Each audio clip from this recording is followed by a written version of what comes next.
Kia ora tātou, welcome back everybody. Right, we Mr. Mayor, now sorry.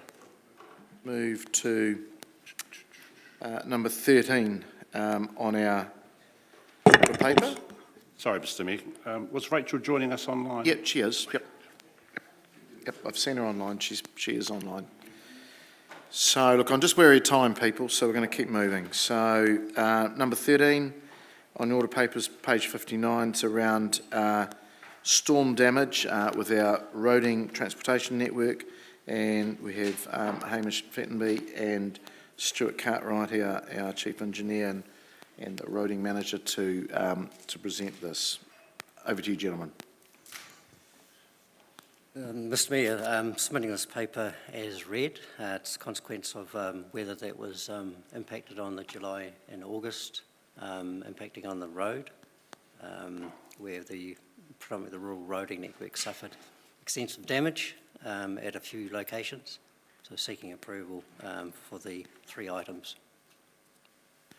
Right, and Stuart, option 2 is the one that you're suggesting to us, which is around road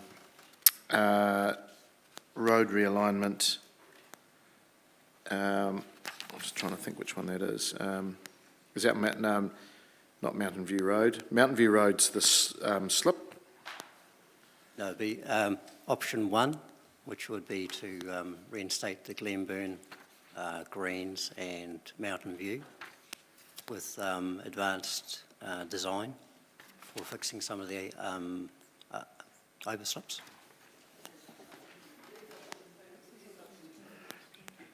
Sorry, I think we're just a little bit confused there.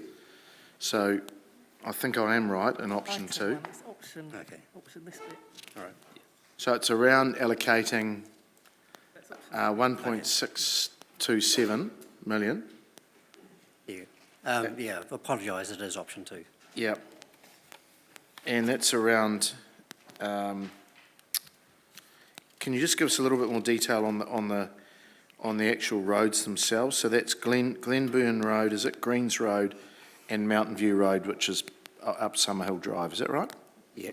Yes, Glenburn Road goes off Napier Road between Palmerston North and Ashurst. Goes on to the terrace, doesn't Service it? up to the terrace is about 20-odd lifestyle blocks up there.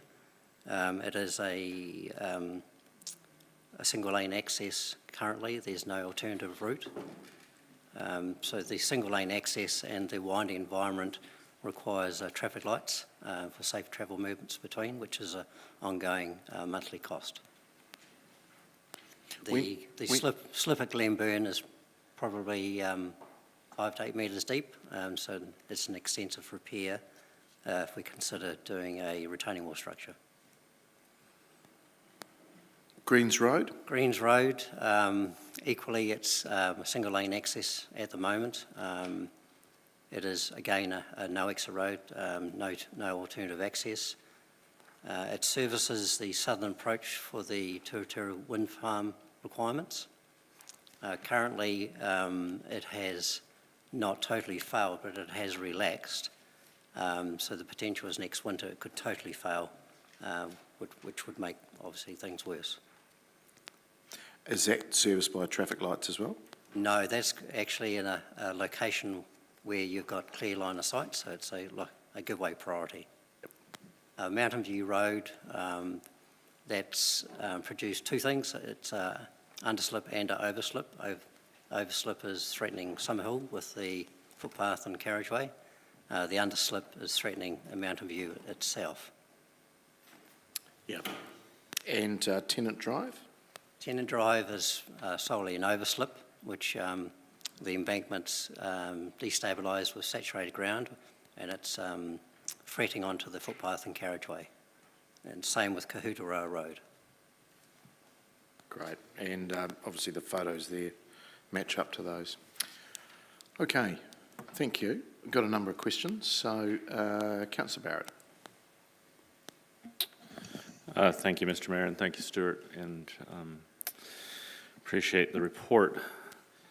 Just one question, I think, really on my mind at this point, because I imagine colleagues have some others. You described Glenburn as no alternative access. some of the numbers in the report potentially getting quite high for a long-term fix, $6 million.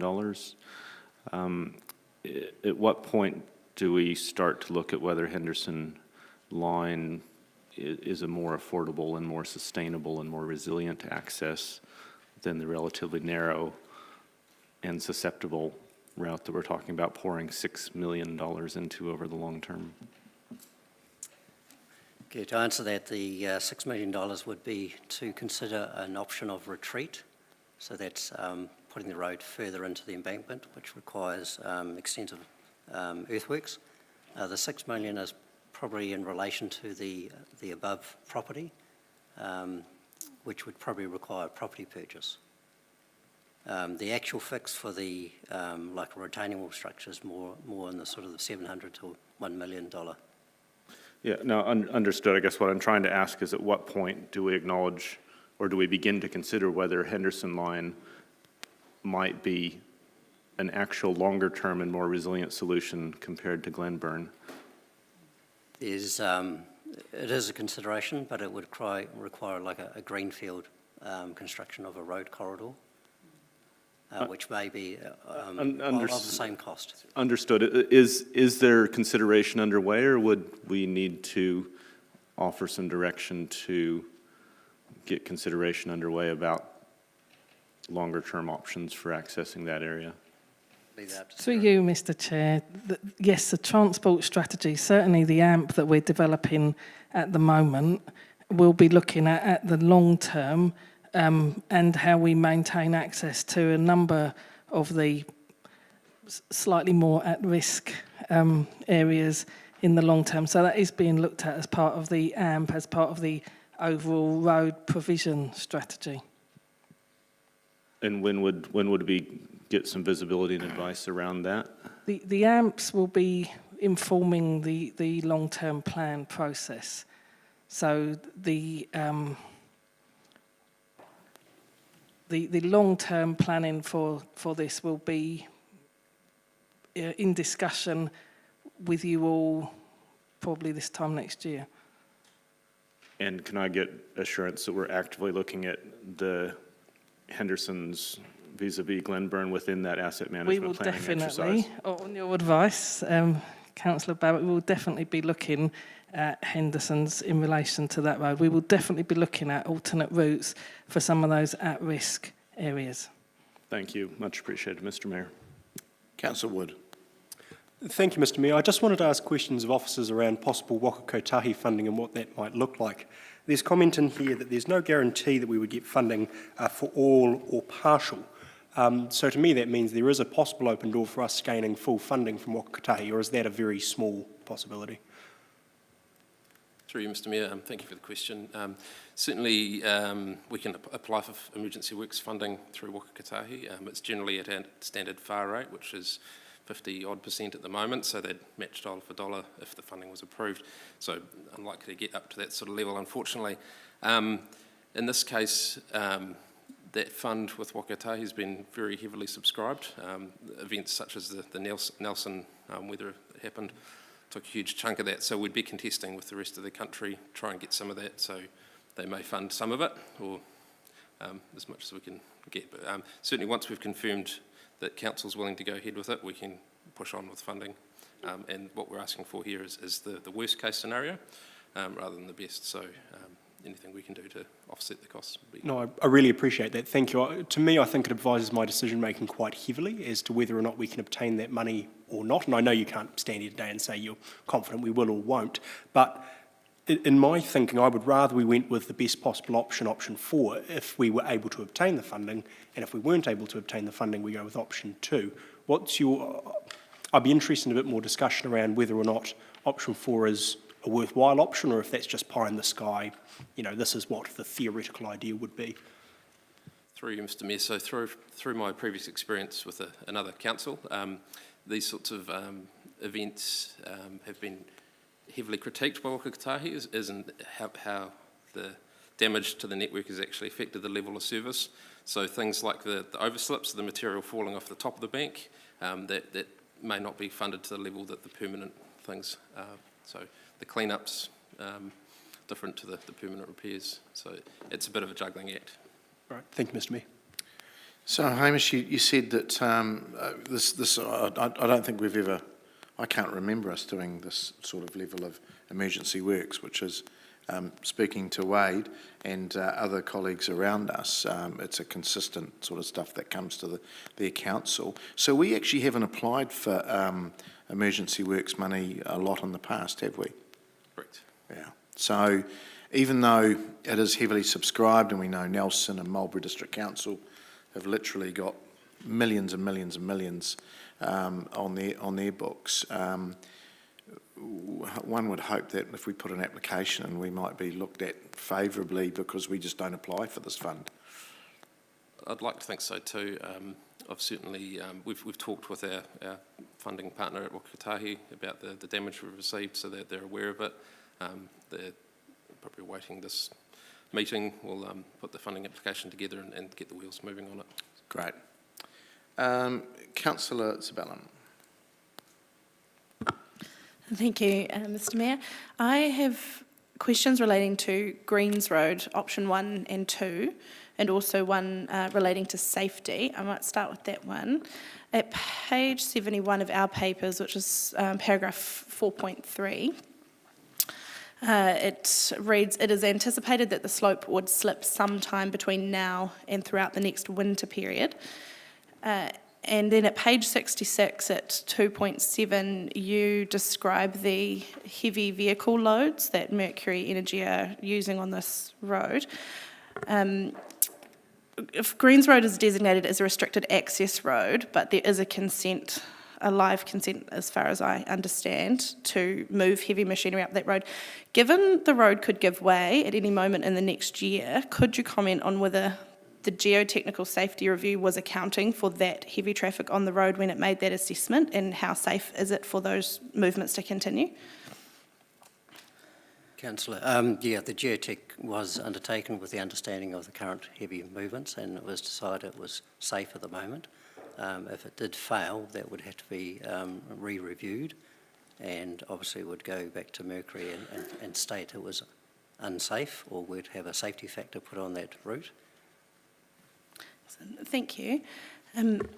Just relating to option 1 with a retaining structure for Greens Road, that the portion around that particular piece of road was recently deforested, and that's altered the water flow across the land. So I'm wondering, how effective is the retaining structure to bear up against an altered watercourse, which would continue to undermine that integrity of the road?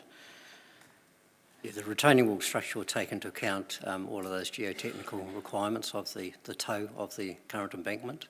There is an option to stabilise the toe of the embankment as a short-term option, but seeing as it has relaxed there, and if in the coming winter there's further saturation and rain intensities, there is still a risk that the whole lot will collapse. Right, thank you. And so there's currently very poor drainage at that section of Greens Road. Are there any plans to deal with that water flow in a remediation? Yeah, Councillor, I think that predominantly the Greens Road was probably due to a toe failure. There's a small stream at the bottom, and it's probably eroding the toe of the embankment. Typically, that area is probably like a fill zone of material.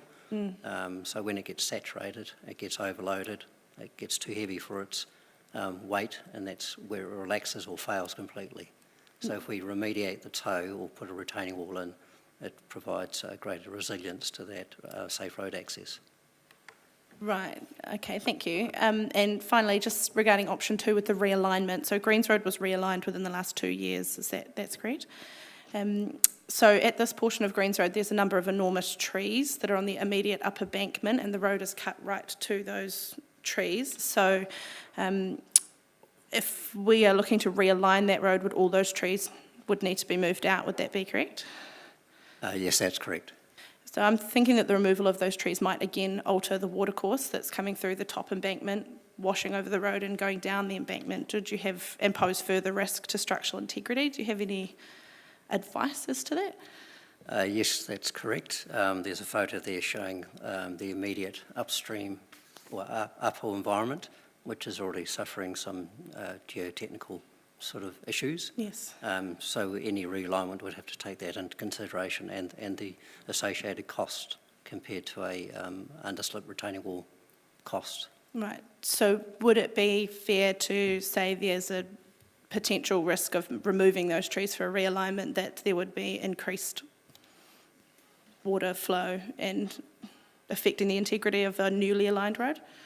All of those situations can be engineered out with putting what's called a ring drain at the top of the embankment to channel the water to a safer location to mitigate that risk of general water flow over the embankment. Right, yes. So, and that wasn't picked up in the original realignment? No, it wasn't. Okay, that's all my questions. Thank you, Mr Mayor. Councillor Johnson. Thanks, Mr Mayor.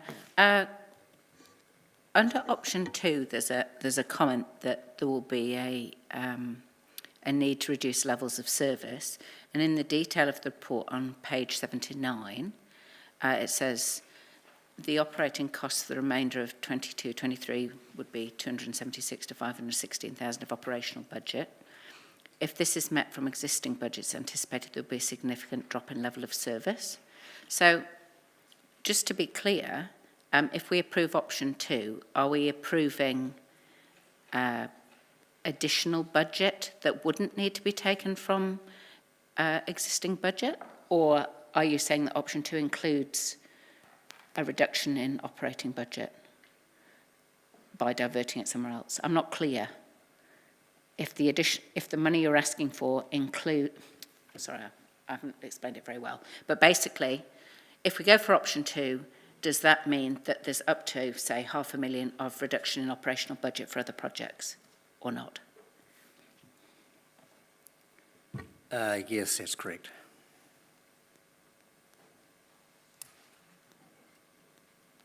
Okay.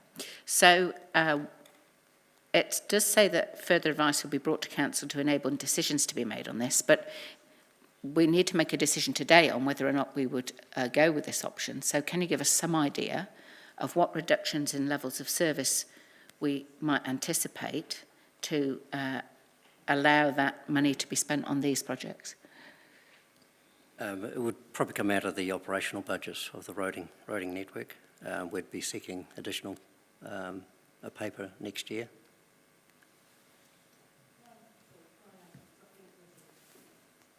You, Mr Chair, I think there's a misunderstanding here. The operational budget has already been spent. The issue is that the work on the storms was more than is in council's general response to storm budgets. So the response to storm costs has already been spent, and I think that the paper is articulating that without extra operating funds to, I guess, recompense that, while some of that remedial cost can be transferred to capital new for the emergency fix that was done, there is still an overspend in operating budgets because of the response for the storms. But that's not what it says in the paper, Sarah. It says 60 to 300k operational cost to the end of this financial year for future clean-up or response requirements. And that the operating costs for the remainder of 22-23 will be 276 to 516k of operational budget. So that to me says future budgets, not stuff that's already been spent. Yeah, my apologies. That was most of that, through you, Mr Chair, is the cost of the traffic light rental, which has subsequently been taken back out as an operating cost by recommending to buy some traffic lights of our own instead.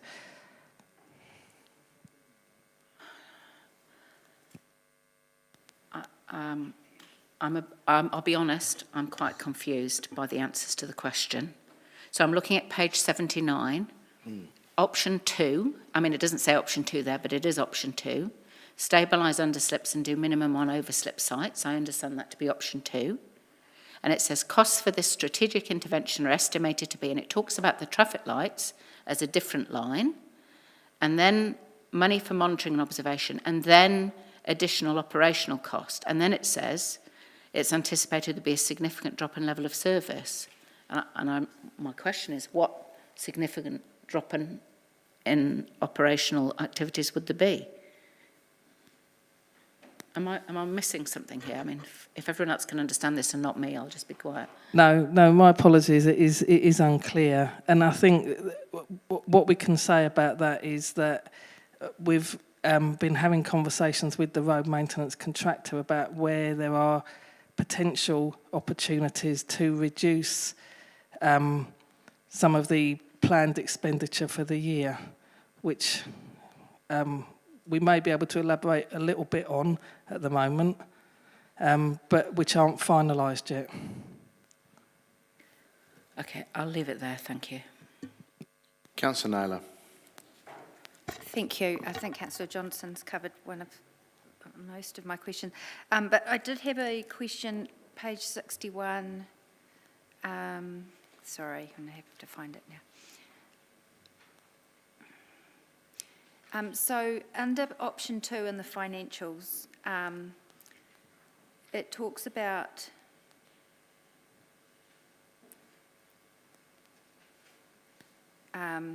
other work would be deferred from the 2022-23 budget.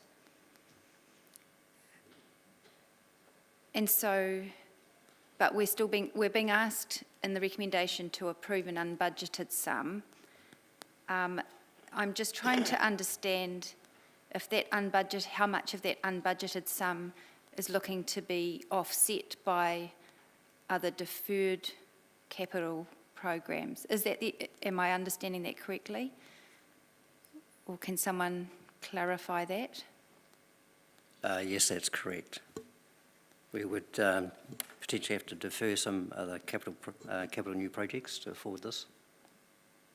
So and if that's correct, does that need to perhaps be in recommendation 1 when if we're going to support that recommendation to allocate an unbudgeted sum? Do we need to add that will be offset through other deferrals? And if so, when would we know?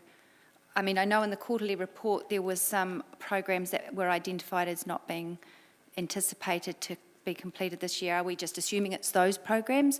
Or I'm just wondering if we need to be a little bit clearer, and it would be good for us to have a bit of an understanding if we're approving an unbudgeted sum, whether that's over and above our current planned work, or if some or all of that is actually going to be offset through other deferrals. For you, Mr. Mayor, yes, it would definitely be offset through deferrals, some of which have already been articulated in the quarterly report, but there'll be more deferrals. So it's not just the deferrals in the quarterly report, but we'll definitely be under our borrowing threshold at the end of the year. Okay, and so do you think it would make sense for us to add that into that recommendation so it's clear? If you wish to add it in for clarity, that would be entirely appropriate. Thank you.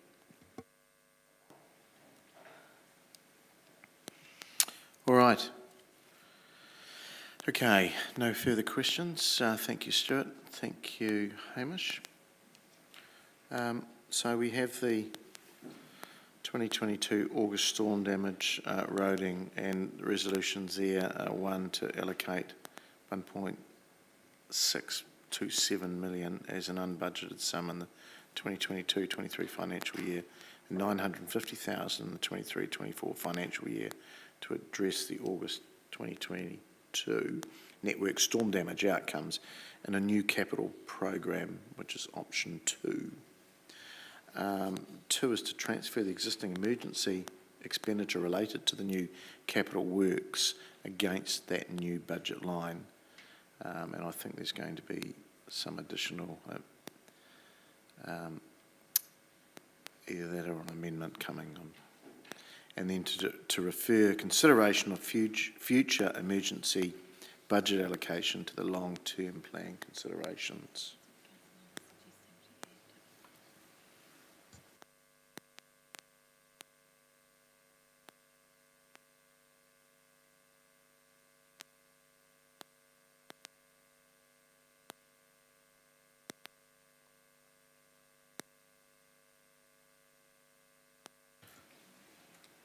We're just getting that altered, so just give us a moment.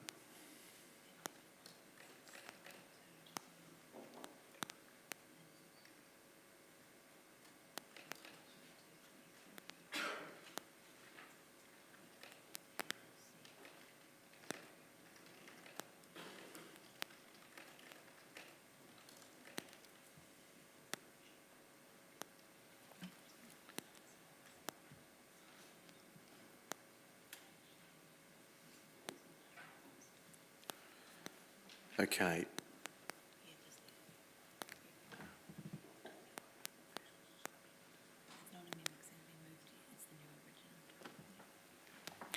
So, councillor, do you want to move that in totality?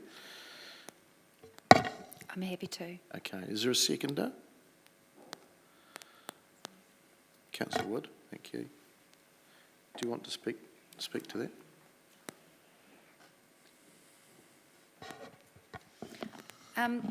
Okay, sorry, I wasn't quite anticipating moving the whole thing, but I'm happy to. Well, I'm not happy to. Any unbudgeted item is not something that is an easy decision to make. But there's no denying that we do need to address the issues that are outlined in this paper, and that does come at a cost. That we can't ignore that. I think the fact that officers have provided some alternatives, some options, but also suggested that those additional costs will be offset by deferral of other work, means that I'm happy to support that. In the current environment, I'm not just happy to keep adding to what is already a tight budget. So this seems to be a pragmatic way forward to address an issue that we can't just ignore and do need to address. So I'm happy to support that. Okay, anybody else wishing to comment? Look, I will comment. Just want to thank the officers for the report. I suppose just the only thing I would say, it got quite confusing understanding where the pockets of money were coming from, and what was actually new and what was being deferred and what was planned and what wasn't planned. So it has been a little bit of a nightmare understanding, and even some of the answers were a little bit. We just didn't quite understand where you were going with some of it. But clearly, this work does need to be done, and it is new territory for most councillors around the table to be having this extra emergency budget put forward. I do think we need to do this work, so I will be supporting that we do something. I'm just a little bit nervous about not leaving enough budget for other work, and that would be my only caveat, that if you were deferring something or taking it out of something else, rather than seeing something fail, I would like you to come back immediately to council with that. So with that sort of caveat in mind, I'm fine to support this going forward. Councillor Isabella. Thank you, Mr. Mayor. I just had a couple of points I wanted to address. Just in relating to Greens Road and Kahutarawa sites, what they have both got in common is that they're both cuttings on steep gradients, and they've both recently been deforested by the landowners. And this removal of the mature vegetation has caused a change and an increase in the water flow across the land in the upper embankments, which washes down onto the road and it saturates the ground underneath the road cutting, and it seeps down to the watercourse at the toe.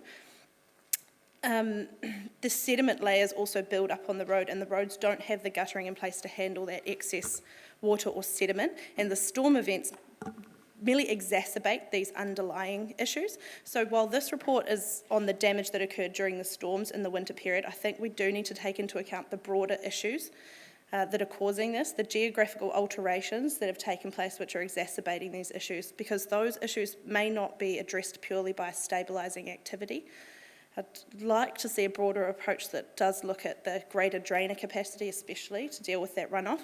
And just further, as regards the safety on Greens Road, I cannot agree that a safe approach is to allow heavy machinery to continue to use that road until it fails, and then we assess or reassess whether it's safe for use. what a failure means in this instance is that the road will collapse down a steep drop into a watercourse. It's a huge risk for the road users, and I'd like to think that we could approach safety from a proactive place rather than waiting for an accident to happen and then reassess whether it's safe. This work is really important, and it does need to be done, and I will support it. I just wanted to add those extra issues into that mix. Thank you. Thank you, councillor. You, in a previous life, you were a roading engineer. Quite a lot of knowledge.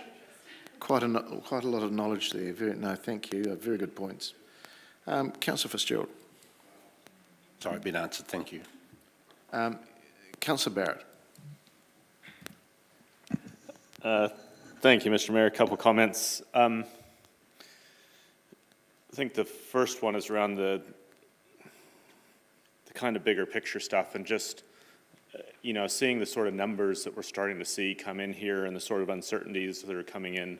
I do think, as a council, we need to think about kind of creating a context and a position around some decision rules about when we invest to fix and when we actually make decisions to move on. I don't think the scientists were kidding when they talked about us moving into a century with a lot more severe storms and a lot more challenge to our infrastructure. And, we often think about managed retreat as something that has to happen on the coastlines. If you actually look at some of our vulnerable roads and vulnerable networks within this city, I think, there's some questions that will become more pressing as time goes on, and I'd like us to be in a proactive space for that, and I welcome the Chief Infrastructure Officer's assurance in this particular case that it's being looked at, but I do wonder if there isn't a broader conversation for us to have so that when those situations arrive, people are assured that they're being responded to in an objective and fair way and not just kind of targeted as a specific property on a specific road type of thing, because I can see those being quite challenging conversations. So would like to see us put some energy and thought into that space. The other comment is around the specifics of the financials and the motion that's been put up. Must say my preference was for the original. I think we're kind of creating work for ourselves and then potentially another layer of work for ourselves by asking for things to be deferred, but then of course if things get deferred but we need more budget, then we have to get more budget and potentially just make it all that much busier at the table.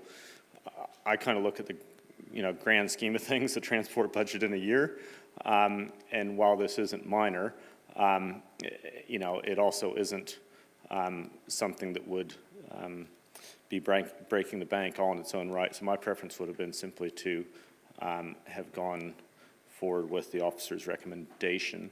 I do hear the mayor's caveat and words around that, and I guess if this does go through, I'll be assured that officers will be taking that invitation up if needed, but my preference would be for the original as put by officers. So probably won't vote in support of this because I don't think that extra work of creating deferrals and then potentially having to bring those back online in 2023 is all that efficient a use of our time here.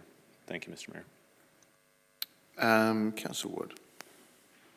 Thank you, Mr. Mayor. I just really wanted to test the chamber on the question of option 3, and there may be absolutely no interest in it, and if that's the case, I don't have my heart set on it. But for the additional cost of $315,000, which in the scheme of the money we're talking investing here today is not a ludicrous amount of money, it's about 12%, we can move from stabilising the most at-risk roads and doing the bare minimum for Tennant Drive, Summerhill and Kutarawa, to stabilising all of the roads that are at risk and taking that proactive approach that we've talked about, lest we risk greater slips in the future, costing us more money in the future.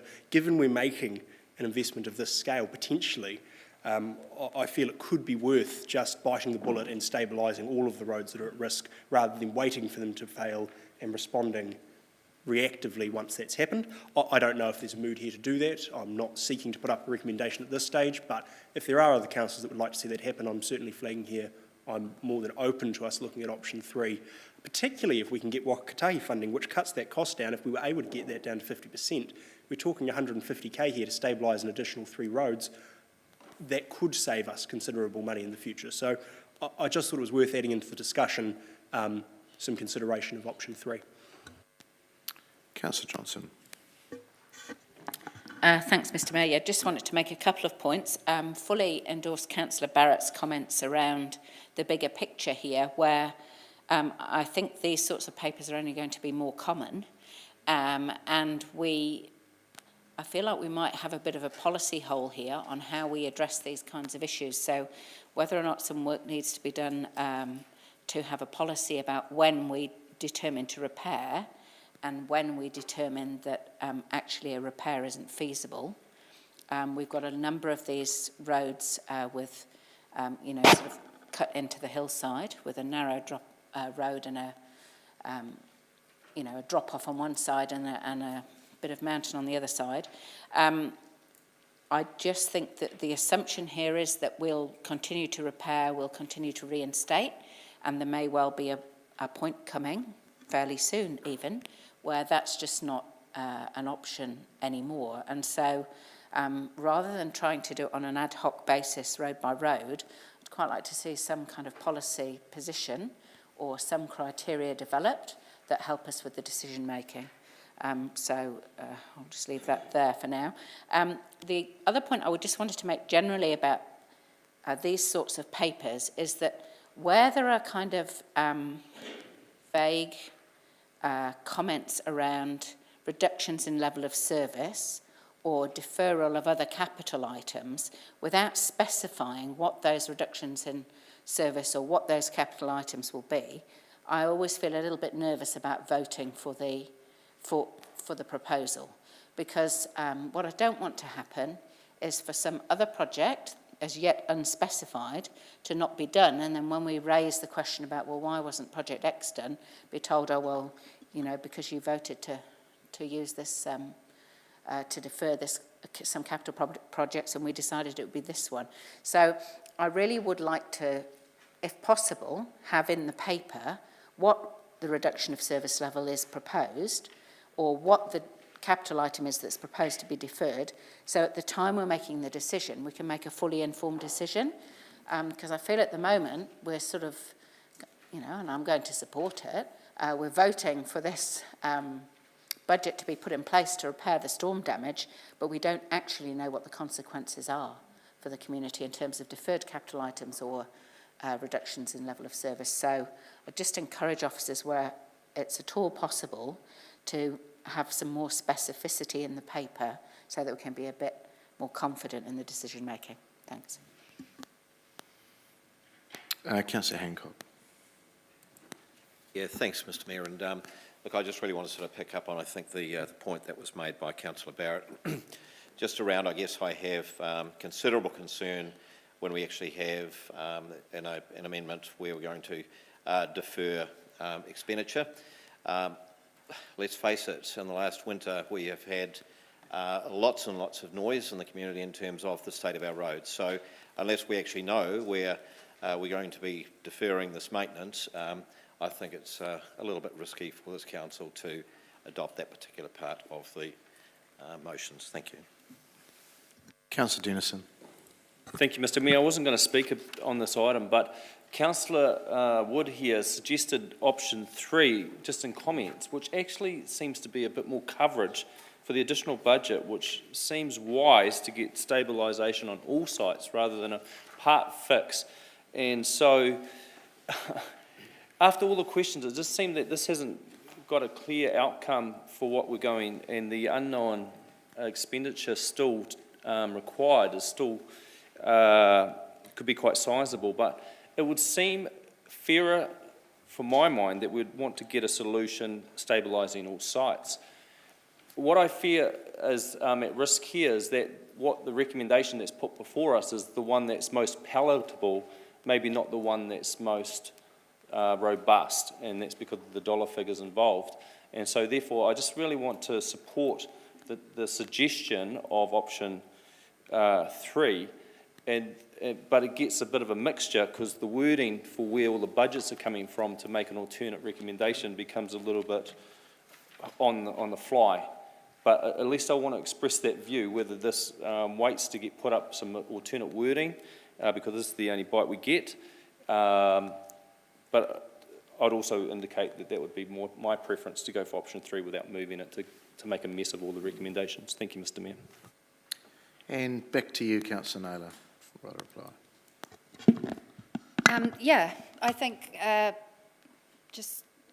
I'm not sure if Councillor Dennison was going to put a proposal up or an alternate motion, but in speaking to this one, I think the concerns raised by Councillor Barrett and others are valid in terms of us wanting to understand what specific programs are offsetting those additional unbudgeted sums, unbudgeted costs. And I guess I have some comfort in having read through last week's papers on page 228 in the quarterly report, where those capital programs that have already been identified by officers were outlined and listed, and that added up to a total of capital new 3.699 million, and capital renewals, it was a total of 4.3 million. So I guess my comfort in adding that additional wording and recognising that those costs are going to be offset was in the knowledge that officers have already done that work in identifying those programs. So yeah, valid points, but just thought I'd just point that out. And I agree with comments that others have made that it would be helpful perhaps to have a little bit clearer and more specific information in the paper so that we do know what we're looking at. But I do want to acknowledge the work that officers have done in terms of addressing the concerns that have been raised around the table about additional costs and how we manage that. And having those programs identified in the quarterly report last week was certainly really useful, particularly when we're faced with decisions such as this, knowing that those have already been identified as being potential deferrals for various reasons. So yeah, I'm happy to progress this work and happy to support the recommendation as it currently reads. Okay, councillors, thank you. We will vote on the screen. What's on the screen?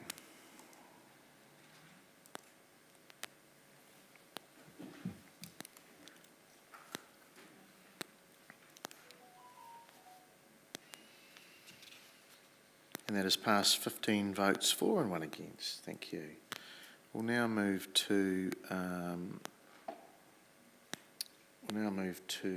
the number 14, which is around our local government election participation, and paper there from our governance manager Hannah on page 85. And apologies, Mr. Mayor.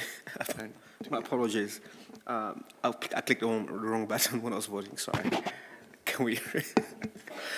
Is it possible to reverse the vote? Vote.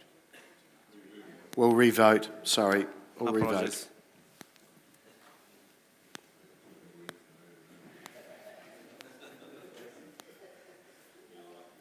You do want to re-vote on some other ones too, do you?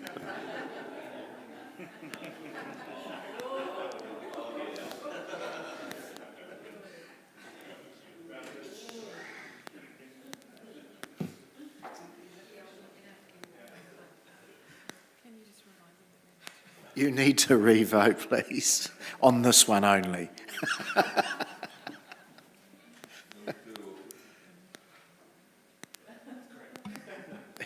You've got it right this time?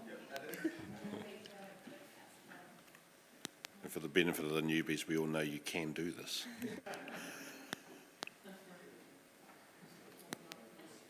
And that is now 16 votes for and none against. Right, Hannah, thank you.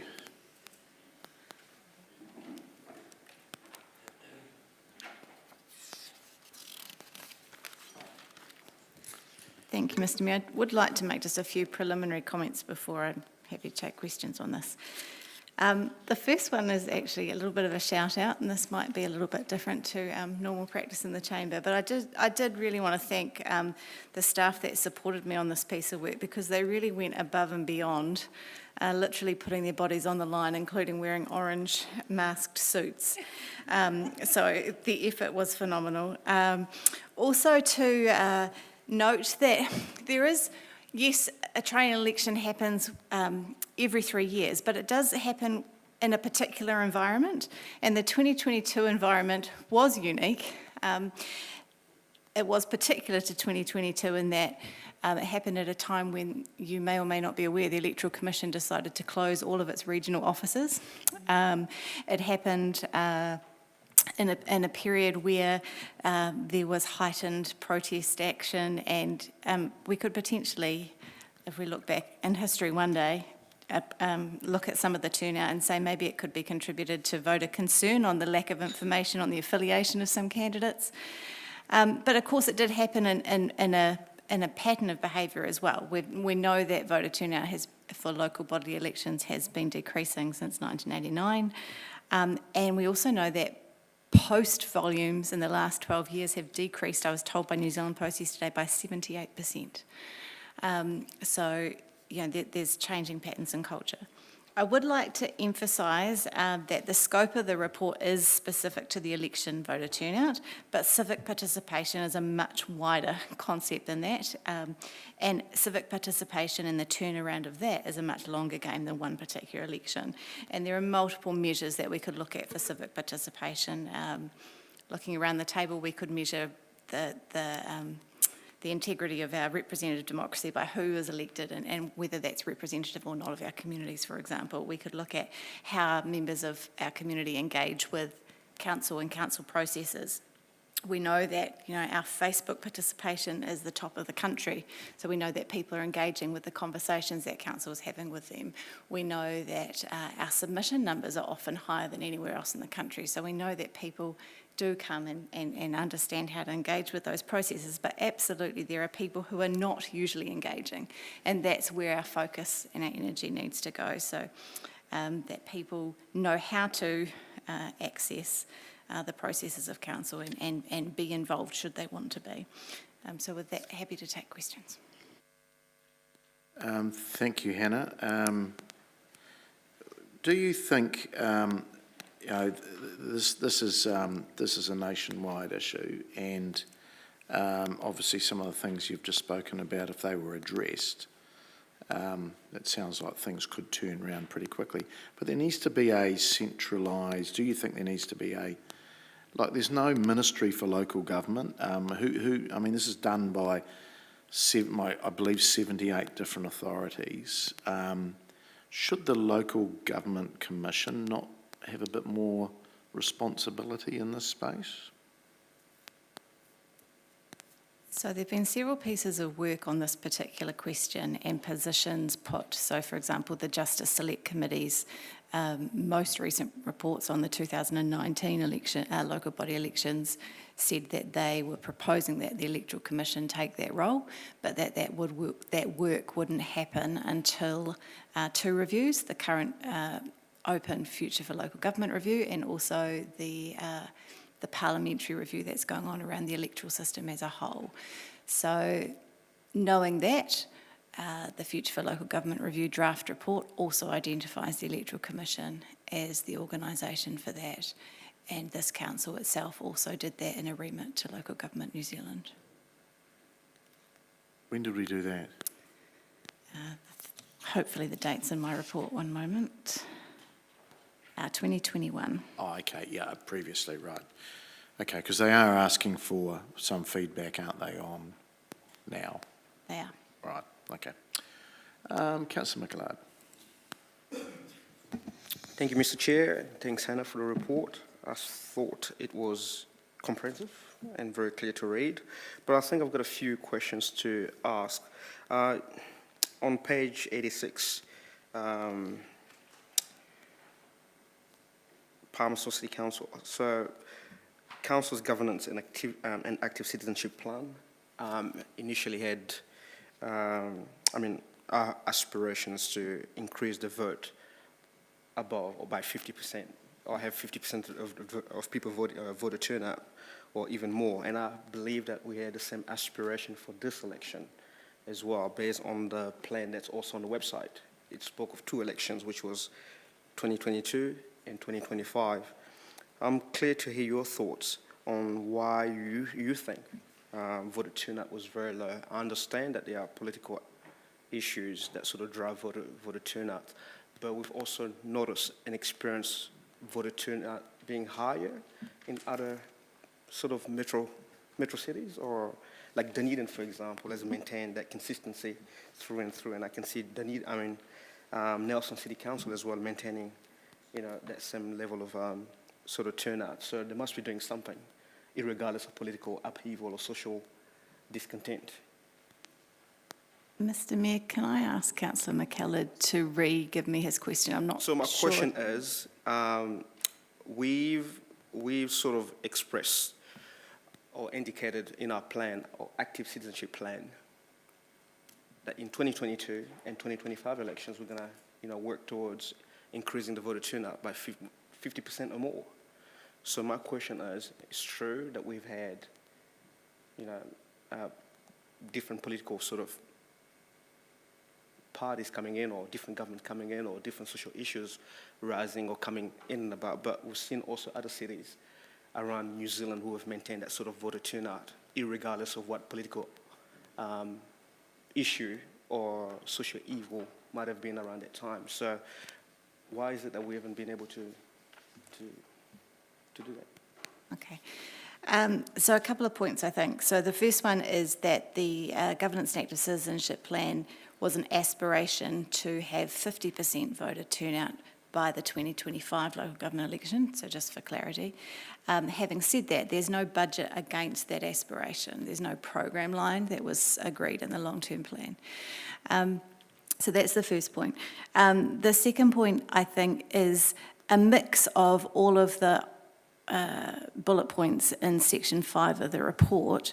If you took each of those bullet points and put them against each of those cities that you've identified, you'd probably be able to say, oh, this one was because of that, or this one was because of that. Unfortunately, there's no one identifying factor. Having said that, the metros that did increase their turnout, Wellington, Dunedin, Christchurch, had mayoral races which were keenly contested, and Nelson was the same, which was another one that you identified just now.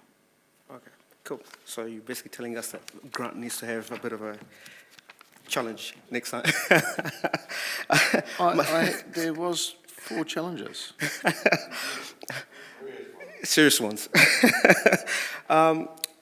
In places where there was high voter turnout, so basically what you've alluded in your last sort of in your answer is that in places where there's been high voter turnout, then it was simply because of the serious competition in...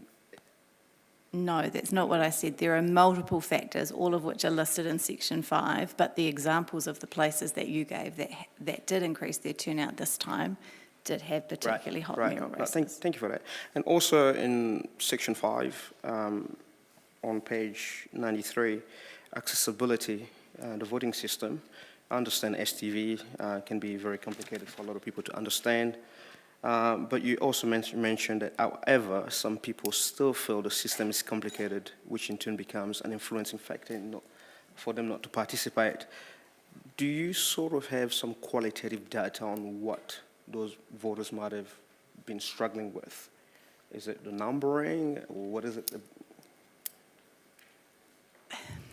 The evidence I have is from that final statement is twofold. So one is anecdotal, one-on-one, downstairs, at front of house, working with people with special voting and explaining the system to them, many of whom we worked with had not voted before, and explaining how to do it. Having said that, I was at a conference yesterday with all the deputy electoral officers from around the country, and we were discussing what had happened in the last year, and the company that prints the voting papers had identified that with, and this is easily rectifiable, but had identified that on our voting paper and 5 other voting papers with STV with large numbers of candidates, that where there was 2 columns, that made it particularly difficult for people, particularly those with, if we're talking about accessibility, with vision or reading challenges. Cool, no, thank you for that. Still on page 93, you've noted on the key learnings around the election, you've identified the following key learnings for any future campaigns, and you've stated that more focus on updating or on update your address messaging earlier in the election period should probably be stressed out or emphasized. Don't you think that needs to also be outside of the election period, just to give people more time to do that as well? Yes and no. So the Electoral Commission run their own Update Your Address campaign, and they only run it 6 weeks before the close of the roll. So they keep it really close to the period to actually get people to act on it. Sometimes if you give long periods for people to do things, they forget and don't get onto it. So the Commission certainly do it much closer. We were running our campaign on that in March through to May, which was a lot earlier on than other councils. People were looking at me saying, why are you doing it so early? The point that is there is not actually around the timing. The point was making sure that people understood that if they didn't update their details, we wouldn't know where they lived. There were many, many conversations following August where I had to explain to residents that I couldn't deliver them a voting paper if they didn't tell me where they lived.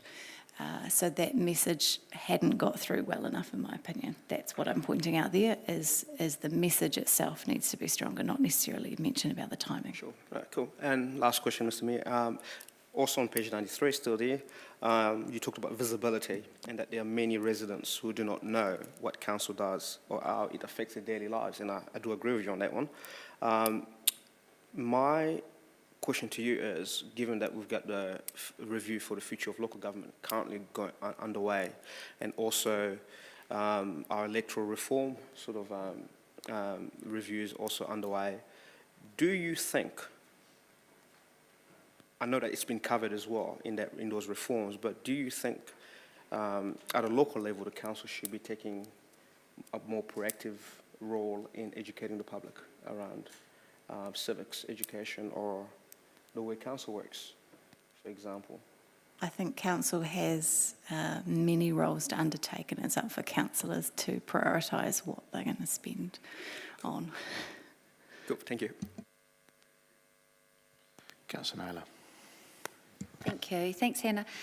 You mentioned in your introductory comments, and it's obviously this is specifically around participation.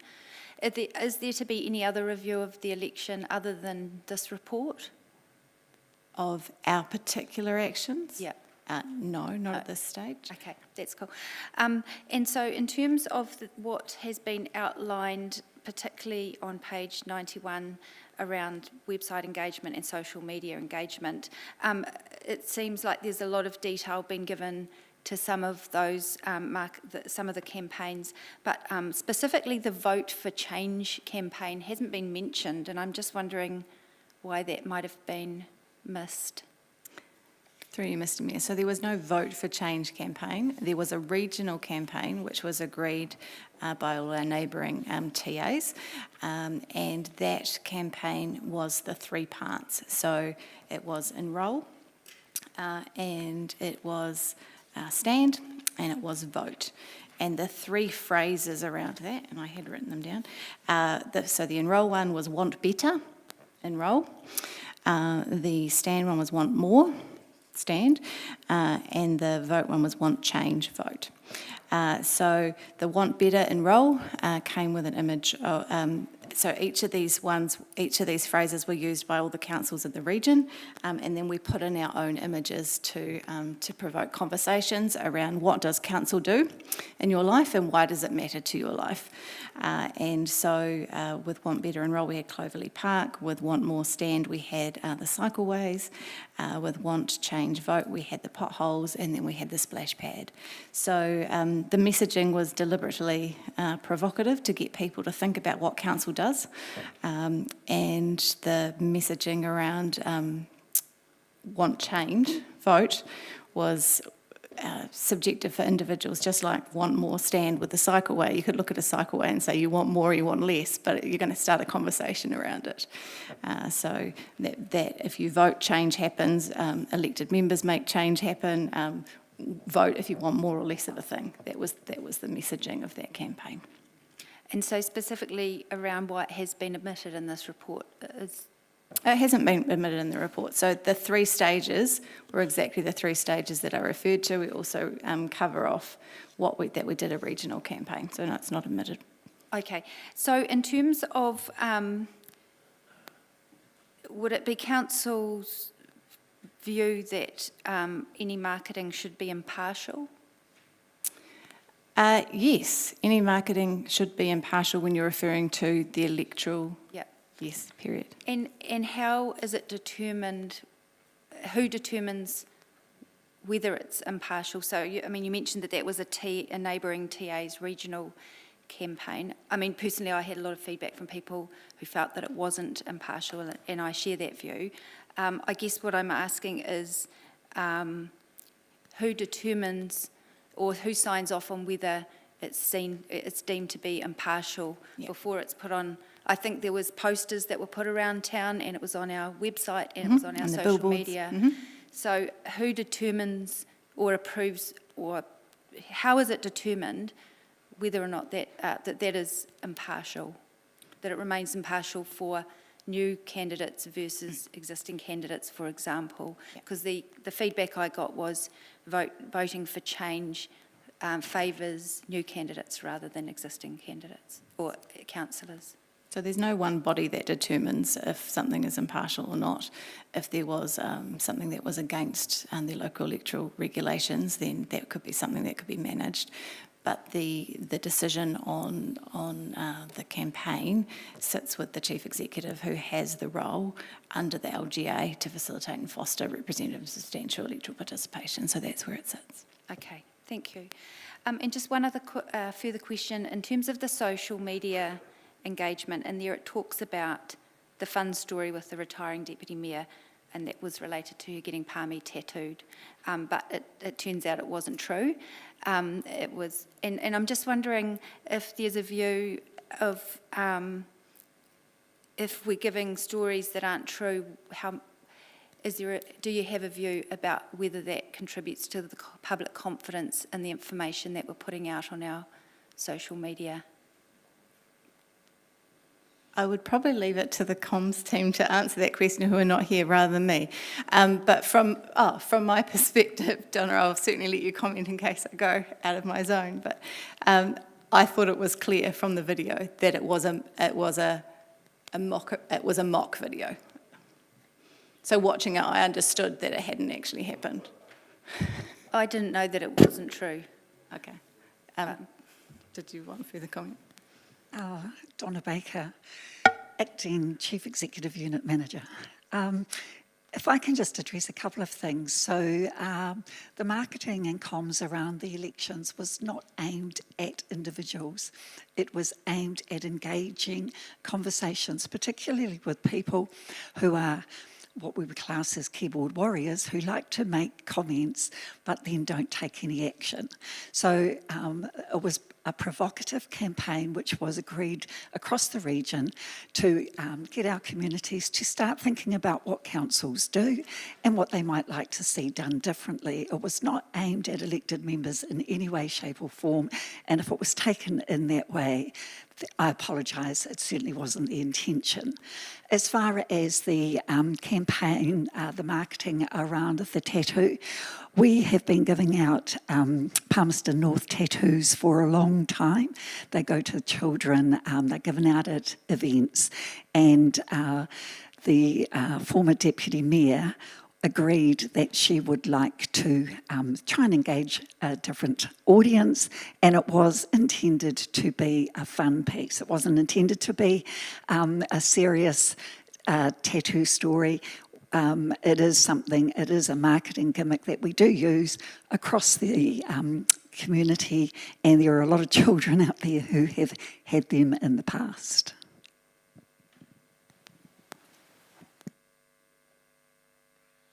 Councillor Wood. Thank you, Mr Mayor. Just a few questions. Firstly, back to page 93 regarding postal voting. I'm not an expert on the local electoral act and what we are and aren't able to do.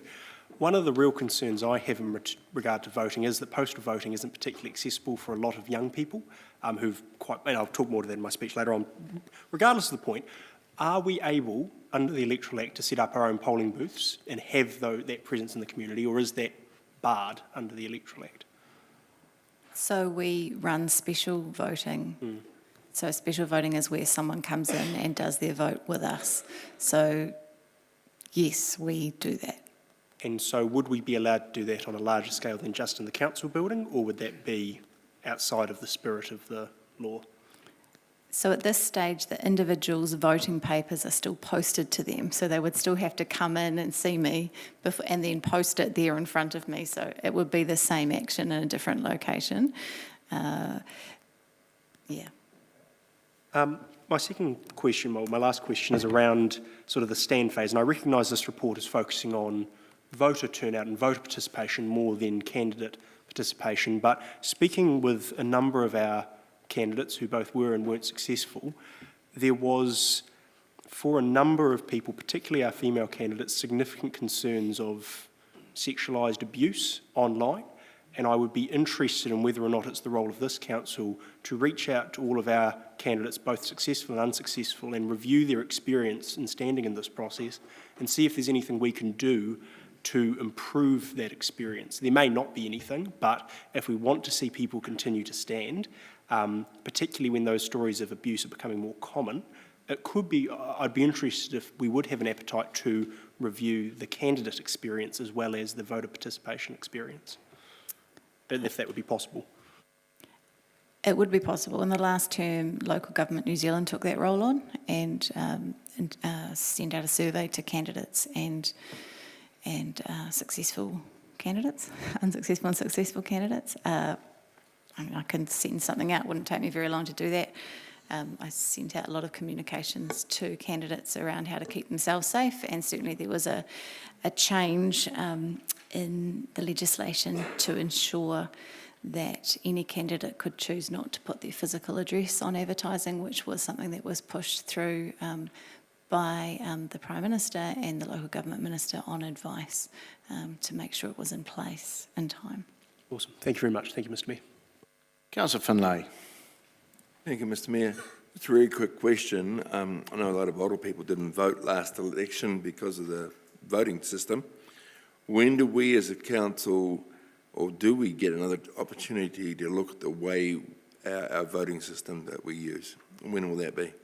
Yes, so you do it, I think it's about September of the year prior to the election that you decide which voting system you use. So we will have that opportunity. Yes, yes, I put it up to you 3 years ago. Just of note to that though, councillors, you may wish to consider in your future for local government submission, the panel is recommending that all councils move to STV. No. Oh, we get less people voting then. Councillor Johnson. Thanks, Mr Mayor. I have got some questions, Hannah. First one's around voting papers not arriving. So I don't mean people that weren't enrolled. Those who were enrolled at the correct address, there seemed to be a lot, and this is anecdotal, but there seemed to be a lot of people reporting that their voting papers did not arrive. Do you have any evidence about that, or any explanation, or does that need to be looked into in some way? I can certainly give you my experience of what happened in Palmerston North. Yeah. So there were certainly several members of the public who got in contact with us and told us they hadn't received their voting papers. Yeah. I would be able to say, hand on heart, 9 out of 10 of those were because they hadn't updated their addresses.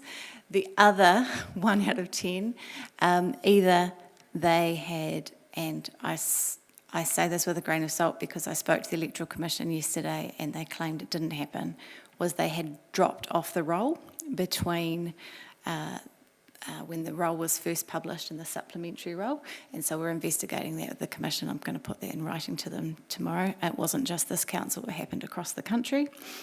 And the only other people I could count on both of my hands who didn't receive their voting papers, and just about all of them lived on long driveways where there are multiple properties in their ABCDEs, and so their address wasn't written accurately enough for their document to have arrived.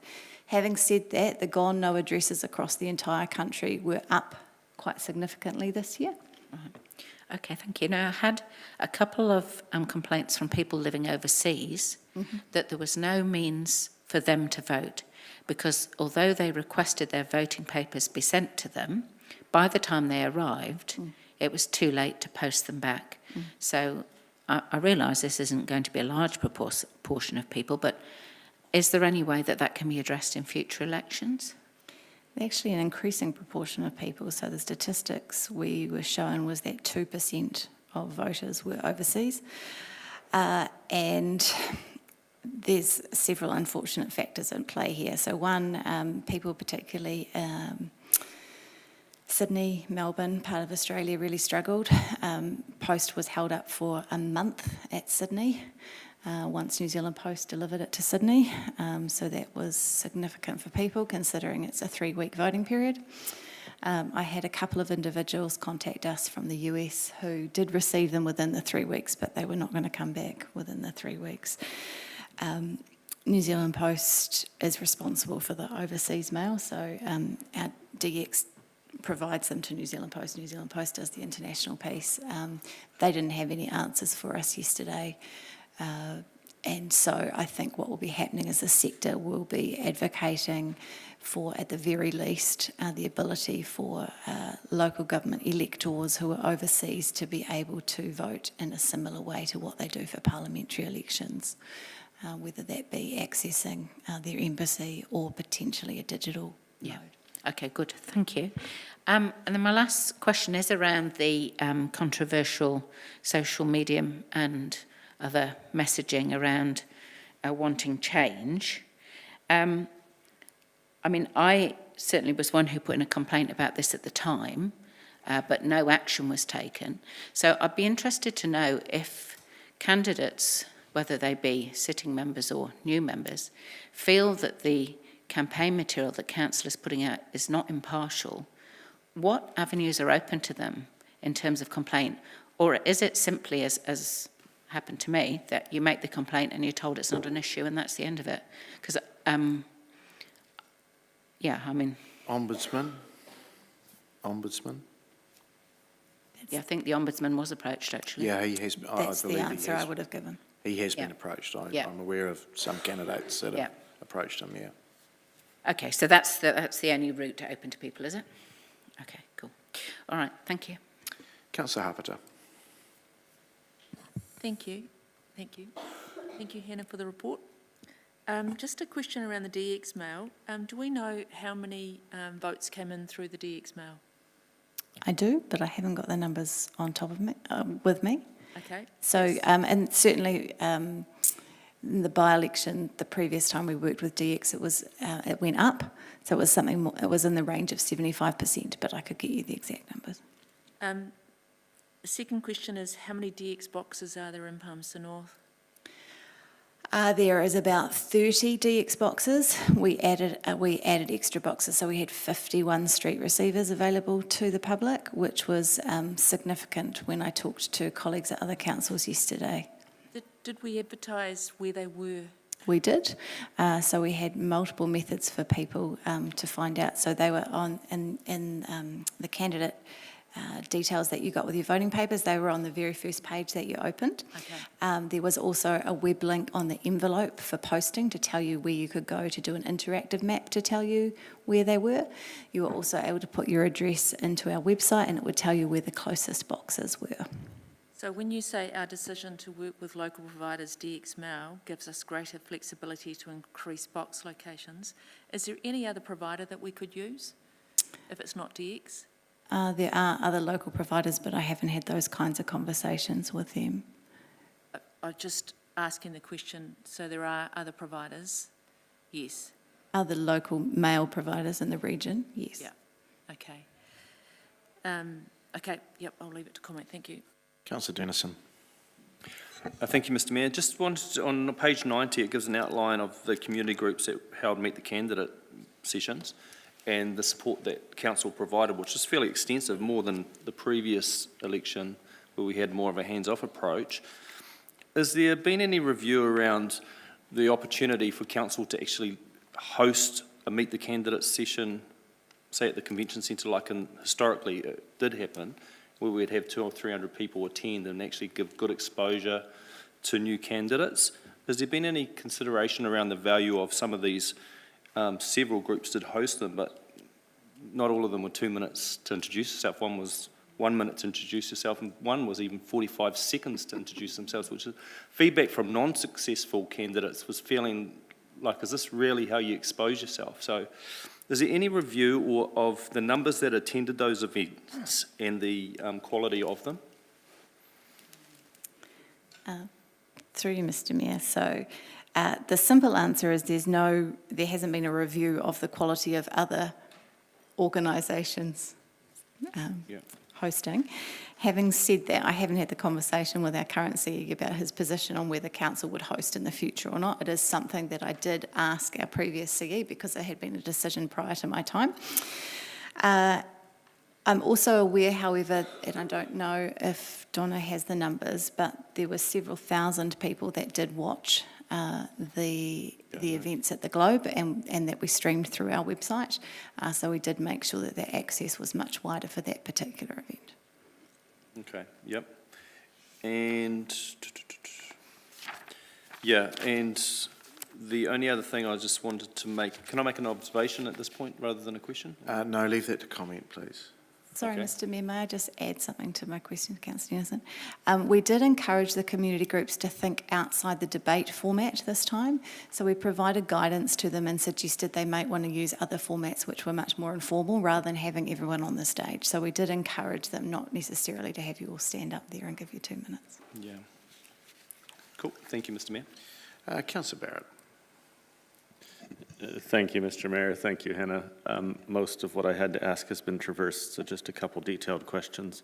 One around the want change vote. So if I understood correctly, that was authorized by the Chief Executive. Can I ask what form that authorization took? Was it written? Was it delegated? I don't know whether it was verbal or in writing. I'd have to go back and look to see if I've got it in writing. We certainly discussed it at our, once our CE was comfortable, it was discussed, and also our electoral officer, it also then went to the regional group meeting, which is both the electoral officers for the entire country were at, and so how the other individual councillors then agreed, I'm not sure. Thank you. And just picking up on this side then around electoral officers, is there any guidance or kind of code of conduct type thing that they need to refer to when making decisions? They have both the LEA but also the electoral regulations. So generally where they're making rulings are within the electoral regulations. So this falls outside of that. So the regulation doesn't say anything about bias? No. Thank you. It's helpful. Second one's just around, the returning of postal ballots. So what would have happened to a ballot that was dropped in the New Zealand Post? We still received it. So DX and New Zealand Post locally have a relationship, a contractual relationship, where any DX mail comes through New Zealand Post. And unfortunately, the difference is where something goes into New Zealand Post, as with all New Zealand Post, it's not cleared every day. And so there may be a few days delay, whereas New Zealand Post does it daily. Sorry, DX does it daily, New Zealand Post does it every few days. So is there any cost differential to us as a council? No, it's all covered by DX. It's just timing? Mm-hmm. Great, thank you, Mr. Mayor. Councillor Arnott. Thank you, Your Worship, and thank you, Hannah. Just a couple of questions, please, and one of them sort of follows on from Councillor Dennis, and I was quite surprised, actually, at how many candidate events there were. And as a single father, wasn't always easy for me to get to all of those events.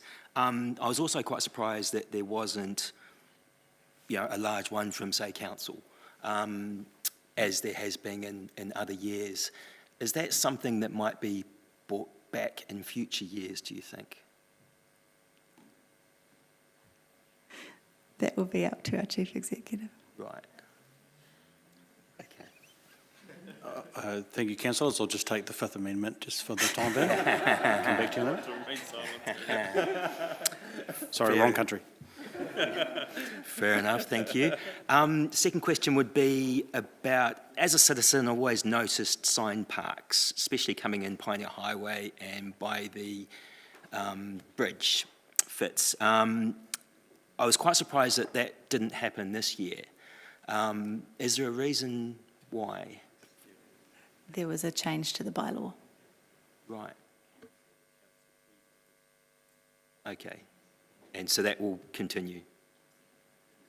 When the bylaw is up for review, I'm sure it will be discussed. Sure. Okay, thank you very much. Councillor Johnson. Yes, sorry, I just wanted to pop back in with another question. Now I can't remember what it was, I'm sorry. Is there anyone else in the queue? Okay, if you can beg your indulgence, Mr Mayor, while I just try and remember what it was, thanks. Okay, Councillor Barrett, you haven't forgotten? I'm back in the queue and I remember my question. And I hope it hasn't been traversed already and I might have missed it now because we're all under extra scrutiny coming back in. Hannah, could you just take us through what consideration there may have been in thinking around other drop-off points beyond post boxes? I'm thinking supermarkets, et cetera, and what kind of trade-offs were seen around that and where you finally landed on that? Certainly. So there's a range of factors that were considered.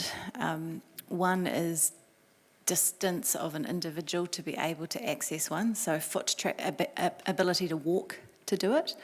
So that was one of my key factors.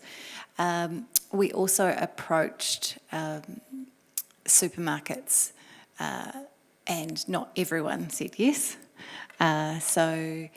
This is the same case across the country. So, for example, in Auckland, they had all the countdowns, but only countdown. So we were thrilled, for example, that we were able to have, some of our New Worlds. We were able to have Pack and Save. So we were able to get a spread physically across the city.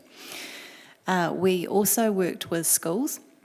My thinking on this, and we did try this with the by-election as well, was that schools are known as a place that you go to vote in a parliamentary election. They're also a place where the particular age group that we were targeting increased turnout go to. So that's that 30 to 40-year-old bracket, which was our lowest turnout in the recent central elections. So that was the thinking there. Unfortunately, as has happened in previous years, the local government elections have fallen over the school holidays, so perhaps not the wisest choice. We also made decisions to ensure that there was at least one drop-off point in each of the villages, and we had feedback from some people in the villages from the by-election about what had and hadn't worked, so we took that into account when we did that. Thank you, Mr Mayor. And Councillor Johnson, you've remembered.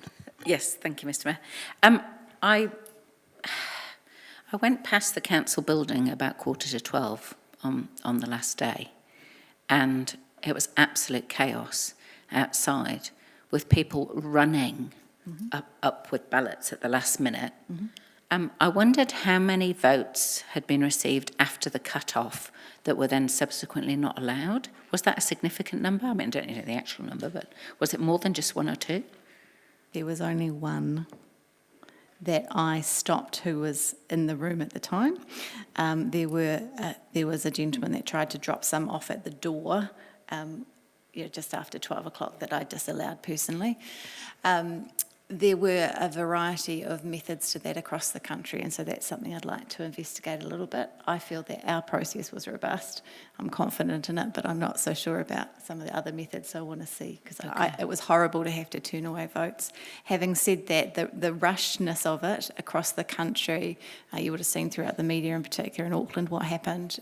It was behaviour that was spotted everywhere, and so for us as electoral officers and deputy electoral officers in our planning, we'll need to think very carefully about making sure that we staff appropriately to help prevent chaos. Yeah, okay, thank you. And the other thing that I noticed was that for the mayoral election, there were only 65 informals, but for the councillor election, the Te Hira Whenui General Ward, there are 1,375 informals. So are you able to give us some details about, were they spoiled ballots? Were they people that did ticks instead of numbers? How were there so many informals for the general ward? Through Mr Mayor, I actually don't know the answer to what types of informals they were. I could certainly ask the electoral officer for that data. I did ask if there were any concerns that there was an increasing number of informals and blanks, and there wasn't, that it was a consistent number across several years. Okay, thank you. All right, we've got through that. Thank you. Okay, we've got the resolution there, local government election 2022 participation. Thank you, Hannah. And the resolution there is to receive the memorandum titled Local Government Election 2022 Participation, presented on 7th December 2022. I'll look to move that, seconded by the Deputy Mayor. Thank you. If I could just make a couple of opening comments, because I think a few of you want to as well. Look, thank you, Hannah, for what you've done, and you certainly put a lot of effort into it. I suppose it's a little bit unfortunate. I think we did succeed in getting more candidates to stand, and diversity of candidates. I think there was 33 for 12 positions in terms of councillors, and a lot of diversity there too. And I think that should be deemed as a success. The participational percentage is always a difficult one, and I think there's a few reasons why, and I'm going to articulate to those. But actually, I do think we need to understand, and I took on in an article to the newsroom with Jonathan Milne the other day, as an invited mayor to comment, where we had our electoral officer saying that we're not relevant, and that's the reason why people don't vote. So of course I pushed back immediately. Actually, it's the value proposition that we're not selling of local government. I don't think it's necessary we want or need change. I question why we're beating that drum. It's actually about what's the value of local government. Why stand for council? What does council do? And it's the value proposition which we clearly haven't got right. And I think it's more too around having our own ministry, and I think there's one already set up, and it's one that I'll be certainly making a personal submission to LGNZ and also the Commission, that we actually have got the Local Government Commission. They don't do a lot in reality, and rather than us being a tag on to the DIA, which is a ministry of a lot of things and a lot of different things, we could have our own ministry, and we'd find probably a lot of other things, including this election and our relevance, go up in the polls. So a couple of things I'll just add to that as well. I was asked that there is LGNZ have written to the local government minister saying they want to have they want to commission an independent review of the elections, including first past the post versus STV, mail versus online, civics education, Vote 16, a number of other different, whether the electoral, through a single organisation like the Electoral Commission, and if I had any views on that, and I did. And I said that collectively we must lift the game and to become relevant to voters. Continuing to do the same old thing, and not that we're doing the same old thing, but we are doing the same old thing as individual councils, is actually, we shouldn't be surprised that we've added to a lower turnout. So I back a national level review, running it from a central base through the Electoral Commission, similar to how the central government elections are run, but also having different voting systems does not help.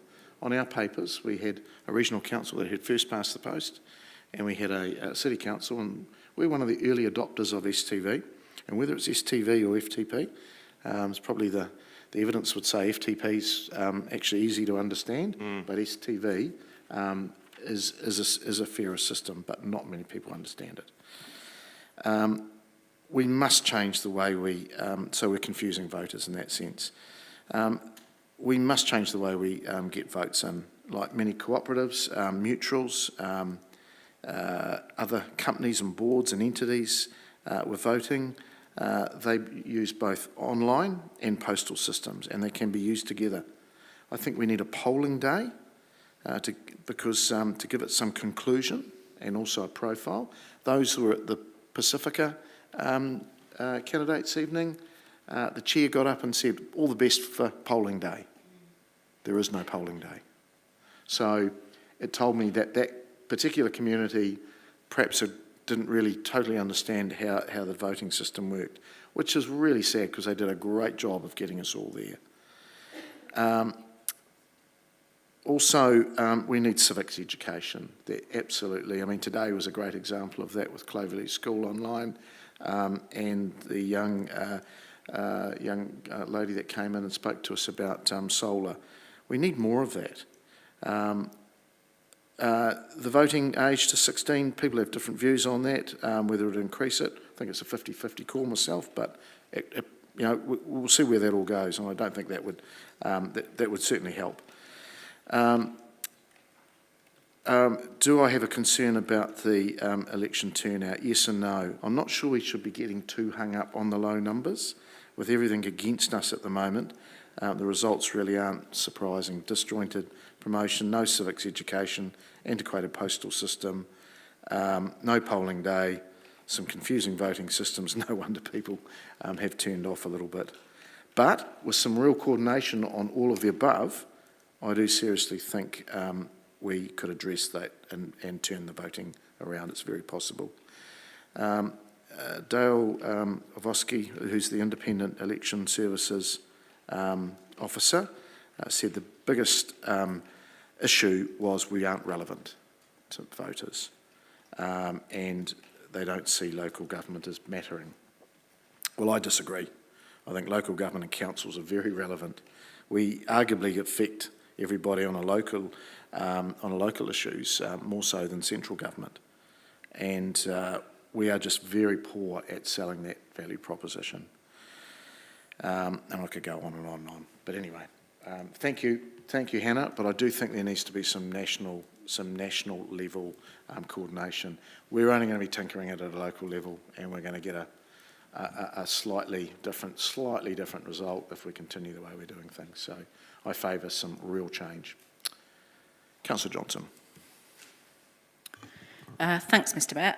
I largely agree with your comments, but I just wanted to make a couple of additional points. The first one was I wanted to acknowledge the work of the governance team under Hannah, who I think really lifted the bar in terms of encouraging participation, and it was very noticeable compared to the previous election, and I think that should really be acknowledged. It was a really fantastic effort. And on top of that, the communications with candidates this time round were excellent and the best, I think, that I've experienced them. So I think it's important to say that. As the Mayor's articulated, there are lots of things against us in terms of participation in local government elections, but certainly the low turnout was in no way due to lack of effort from the governance team, so I think that needs to be acknowledged. The other comment I want to make is around this if you want change, vote campaign. There's absolutely no way that could be seen as a neutral or impartial campaign. That is the type of campaign that new candidates run to say, if you want change, vote for me. And to see that coming out of the council comms team, I was really appalled with, I have to say. And I raised a complaint at the time, as I know other elected members did, but it was not, nothing was changed as a result of that. I just think it's undeniable that if you tell people that they should vote if they want change, then the message is that the incumbents are not doing a good job. Mm. And there's just no way that can be taken any other way. And I think for it not to be addressed in the paper is a bit of a gap. Where we've done well, and we acknowledge that, where things have been done really well, I think it's important it's acknowledged, but also where there are lessons to be learned, I think it's really important that that's acknowledged as well. And as an incumbent candidate, I just felt every email I got from council, any council member of staff had on the bottom of it, want change, vote. And that to me felt like a vote of no confidence. So I just want to put that on the record. Councillor Wood. Thank you, Mr Mayor. I stand here today having cast more or sent more letters than I would say any other young person in my age bracket. I've sent 3. 2 of them were votes, and one of them was to my grandmother during lockdown because she said she doesn't get letters anymore because nobody's been sending letters anymore. We have a real issue around our postal voting system. I do not disagree that there are a lot of people that postal voting works for, but particularly our younger generation, but all the way up through our generations, including our elderly. Postal voting is a mechanism.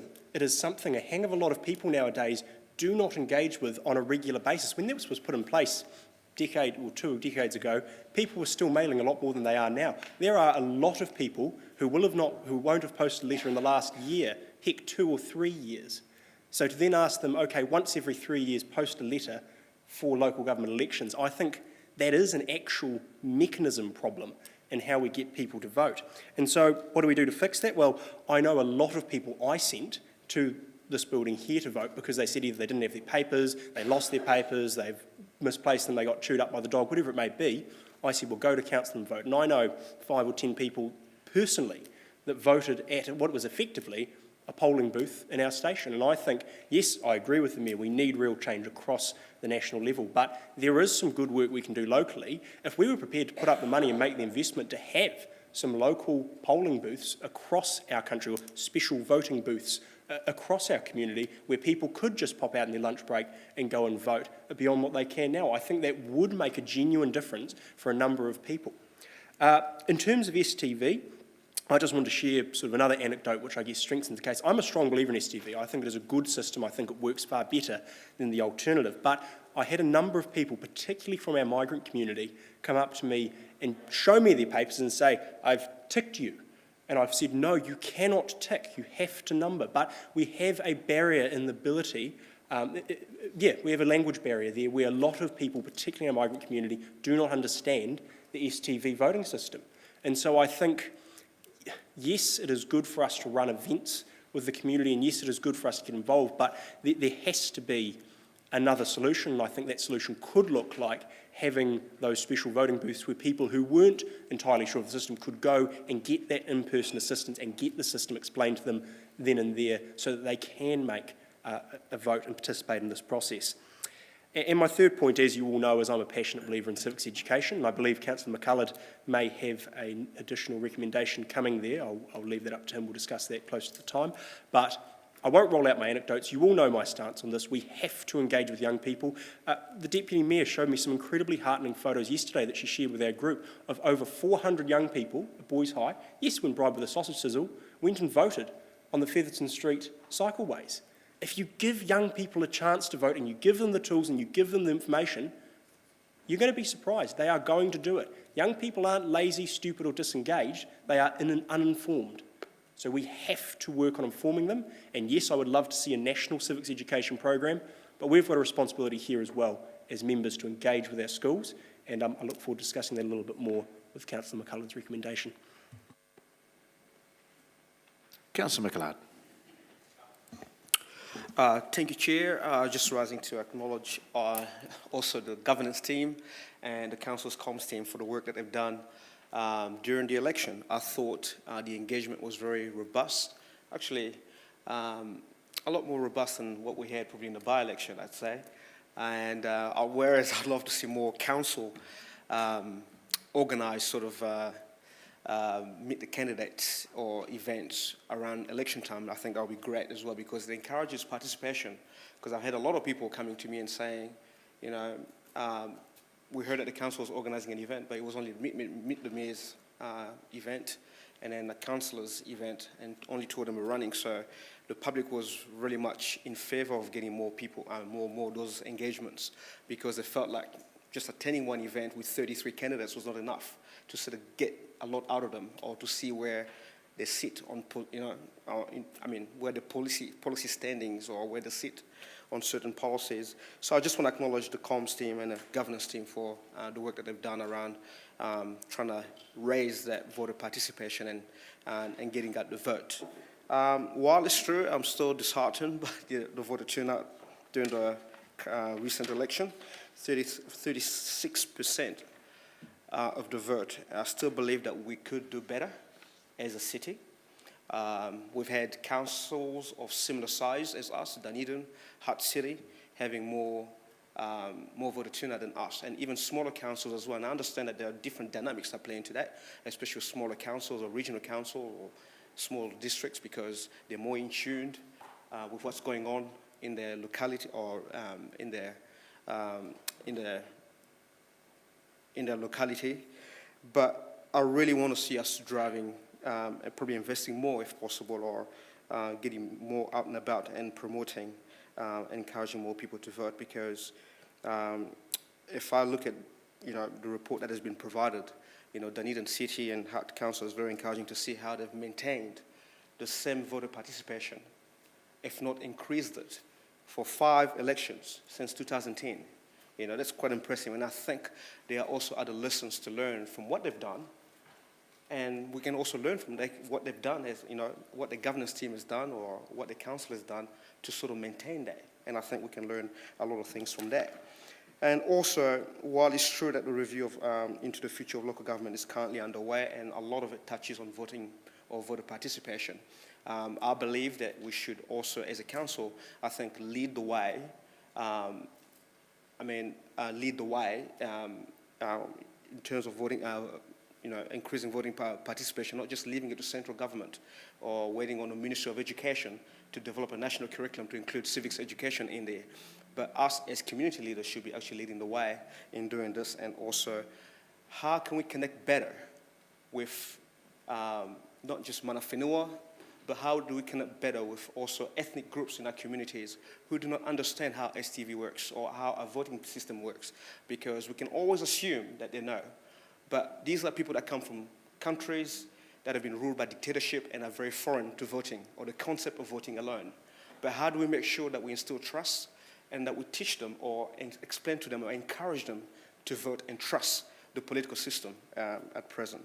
So I would love to see us also probably investing more time or resources to explain how STV works, because in the same sort of scenario Councillor Wood just highlighted, I've had a lot of migrants and people from the ethnic group coming to me and saying, I've ticked your name, or I've ticked this councillor's name, or I don't know how to vote, or they only thought that they only had one choice, which is just to tick number 1 for this particular person and not rank them in the order of their priority or their preference, for example. So I feel that as a council, we should drive that, and which also works better for us, because the better the participation, the more aware the community is, or the wider community is, and the more votes that some of us might get on the council as well in terms of that. So I'd love to see us explain to those communities that are sitting on the fringes and invest more resources and time in explaining that, whether it be language barrier, and I know we've been doing that, but I feel like we need to do more on that as well. If it's a language barrier, I know that we have information that we've put out with other languages, but how do we communicate that better? And how we connect with leaders in those communities will be key to improving that misunderstanding. So that's just what I wanted to highlight. But overall, very good report, easy to read, and very descriptive. Thank you. Councillor, you'll come back obviously with you've got another. Okay, you better do it now.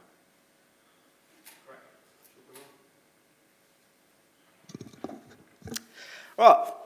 Thank you, Mr. Mayor. I'm very pleased to be moving this sort of recommendation that Council considers that consideration for civics education be referred to a long-term plan. And one of my reasons for basically doing this is for the reasons that I've already outlined. I am a fierce advocate for civics education, and if I had my way, if I was to become the Minister of Education one day, would be to make sure that we include civics as part of our national curriculum. And the lack of civic education has left too many people in our community without the most basic knowledge of our elected members, or the significance of council in their lives, or the daily lives, or let alone how to engage with the political process. I was very encouraged by Willa this morning, who came in this morning and basically made the submissions and made a submission to the council. And as for me personally, as someone who first campaigned on seeing young people connecting with local body politics, I was very encouraged by that. So I'd love to see us as a council probably have a discussion in the future about probably providing funding in the future. Or going out to the community on how we can actually fund, or what sort of programs we might have in place to encourage civics education at school or in the wider community. Many of you might have seen the big billboards that I had in town, and many people in our community actually confused me for being the mayor. Mr. Mayor, sorry, just point of order around speaking time for members at the council table. Is the councillor getting 2 bites extended time? I'm just questioning now. You need to wrap it up, councillor. I thought I was speaking to this, but I had that time. So, but many people, for example, confused myself, for example, for the mayor, because they'd seen this big billboards and the visibility that I had, for example, or the president has, Mr. Dennison, Councillor Dennison is alluding to. But I believe that, civics education simply empowers us to have a well-informed electorate, people who are active citizens in a community and thoughtful about their voting or understanding our political processes or our local democracy. So I would encourage every one of us to support this. Thank you. Good. We're going to take everything together, people, otherwise we're going to be here till midnight. My apologies, I stuffed that up. Yep. All right, Councillor Naylor. Thank you. Just speaking to the report, I also just want to express my huge thanks to the governance team, because I know there was a huge amount of work that went into trying to increase the participation. And whilst the actual outcome was less than we would all hope, I don't think that had anything to do with the lack of effort. And as others have already pointed out, I think there are some broader issues that need to be addressed for us to actually increase, see a higher turnout rate. In terms of our comms and marketing, I think we need to be really mindful in trying to attempt to appeal to a wider audience or be fun or whatever. We need to be really mindful of retaining or improving the integrity of council and improving public confidence in the information that's being provided. I know there's sometimes a tension in that, but I think our primary purpose is not to entertain. I think we need to be, people need to be confident that the information that's given to them is actually accurate. In terms of, I totally agree with Councillor Johnson's comments already on the vote for change. Marketing, that was hugely disappointing to me, and certainly I had quite a bit of feedback from others who were quite shocked that that would have got past the test of being impartial. I do think we need to ensure that our standards are higher to ensure that impartiality happens. Election time is when actually impartiality is extremely important. For those of us that are around the table that work hard for the job, in the job, we're having to reapply for our job every 3 years, and for perhaps that to be undermined by the organisation we're working and leading to put marketing campaigns out that would imply that it's better off to have some change is, to be honest, quite a difficult thing to swallow in a time that's actually quite challenging for elected members. So I did want to actually state that. But thank you for all the work and for the report. Councillor Dennison. Thank you, Mr. Mayor. I think the recognition of the governance and comms team has been highlighted. I just really want to restate that. 2 things I just want to give perspective on. One is of the new candidate. And I did raise it in questions, and I just feel it very unfortunate for new candidates to feel like they're going to get reasonable exposure, only to find out halfway through the campaign that they're on the repeated attendee, because most events are attended by the same supporter group, and their exposure is quite limited, in fact, actual fact. So apart from the recorded night, where you can move that on through social media, is very limited exposure. Even though there was 8 events, I just feel it very limited. So I want to reflect that from the new candidate perspective. The other one is from a voter's perspective. I think we always want to keep in mind, and why representation of the Māori ward is important, and I think there's real value in that. We're appreciating that now, but as a voter on the Māori roll, it becomes a little bit unfortunate that the voter influence, particularly this time around, and it may occur in the future, and my wife and 3 of my 4 kids were definitely some of those that feed back because they were on the roll, could either vote for one of 4 mayoral candidates and one of 2 regional councillors, and that was it. Where everyone else in the city gets to vote for, a plethora of over 30 candidates and everyone else as well. So it just seems a little bit unfortunate that the voter influence can't be shared around a little bit somehow. So I think there's still a little bit of work to do in that space through the Commission or whoever does it, that we get both and that we get a wide input for the voter choice as well. And I'm not sure the answer, but I just raise it as something that's sort of come through as a trend of feedback. And speaking to this, I am going to support it. I just didn't want to cut you short, but it's a long day and feel like we just need to keep speaking time in order.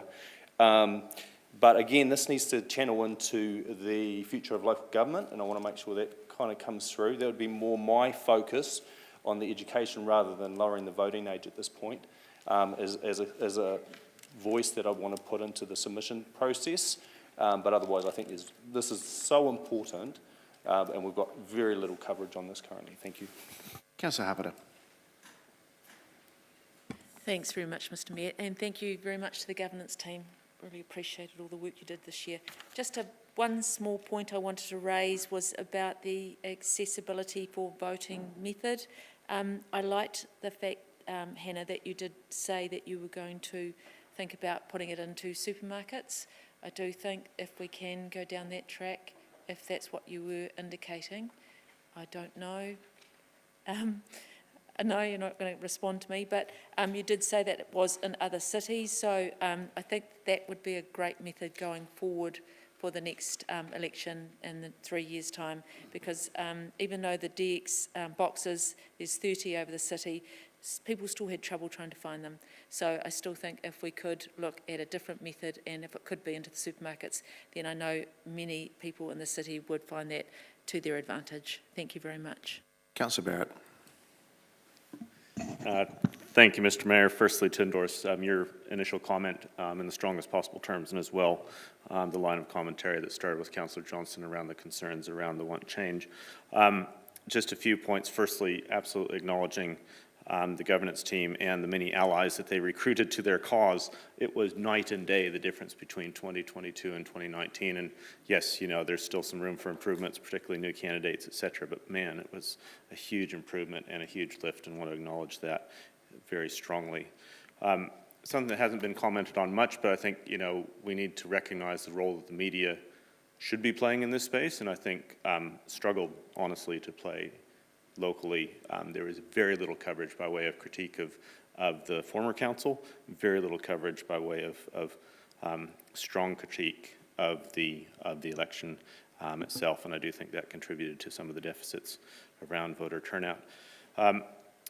You've already had, you know, plenty of people have commented around the want change vote from the point of view that it was manifestly unfair and biased. I would also like to comment on the fact that the counterfactual of that needs to be tested as well. Was it even effective? And even if you set yourself a relatively low bar, like the level of satisfaction that we've seen in the recent survey, half the people in the community are actually satisfied. Arguably, they don't want change. So the message we sent to them is, don't vote because we don't want change. You know, so when you're sending a message that is potentially as conflicted as that, where half your voter, but you know, half the people in the community are actually broadly happy, and we're kind of actively encouraging them not to vote through that message is of concern. So I hope that is a one-off, very unfortunate experiment in how we might approach those things. I'm certainly happy to support the additional recommendation. I do hope that when it comes forward, it contains both a budget and a plan. I feel that many times when that has come to the budget discussions, we have seen the dollars, but we haven't necessarily seen the plan. And I would just urge officers to make sure that when budget comes forward in this space, that we see a plan so that we have a good, robust decision in front of us. Thank you, Mr. Mayor. Councillor Finlay. Question, Mr. Mayor, to Ofi for his recommendation. Are you asking us to have a budget so we can get civics education into schools? And if so, how are you going to get the schools to do it? Because it's not criteria. Through the chair, no, that's not what this recommendation is alluding to. What it infers is that we consider civics education to be referred to a long-term plan, and more discussion on this will happen. Yeah, what civic education? How did you intend to do it? Well, there are many ways. There's no silver bullet in terms of doing this, but I believe officers had done a bit of work around this last time during the long-term plan, if I remember correctly. And there are also different ways of doing this, whether it's through letter drop-offs, videos, An example, engaging with schools, and that sort of thing. Yeah. Sorry, Councillor, an example is what happened at Palmerston North Boys High with the team that went in there and advocated to get them to comment around what their views on Featherston Street. That's an example of civics education. And another one could be also engaging the youth council, because they'll also have a view of engaging young people as well. So there are many ways of doing this.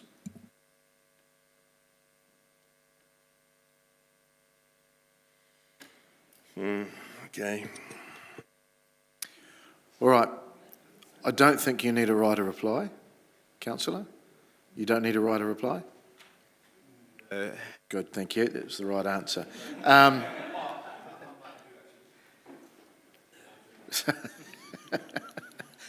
All right. Look, councillors, thanks very much. I think we've really canvassed the issues there. I'm going to support this, by the way. I think it's great. What the Deputy Mayor showed me yesterday just told me that we need to be in this space. Good comments from you, Councillor Dennison, around the Māori ward as well, because we often forget that unless we're in that space. And I do know from my colleagues that they really only had the choice of the mayoralty or the regional council. So we've just got to think about that, and we might be able to influence that at a national level. I do think there needs to be an independent commissioned review about the whole way we're doing elections at a national level. So I'll be pushing for that, but thank you for all your comments. I think it shows you've all got real interest in it. We will vote on both together. Mr Mayor, could you separate them, please? Oh, okay, all right. We'll separate them. We'll do this. We'll do the first one being civics.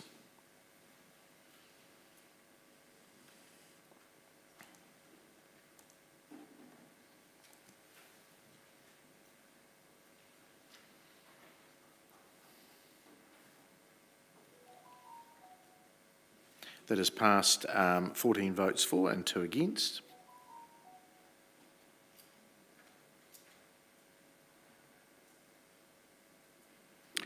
And we will look to the substantive, which is about receiving the report. And could you vote, please?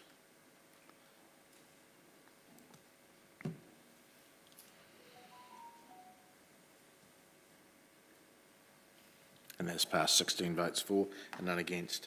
Okay. We might just squeeze in the annual meeting calendar before we have a break. That's number 15. So we have that on page 95 of your papers. And I'll just get our governance manager to speak to that. Thank you, Hannah.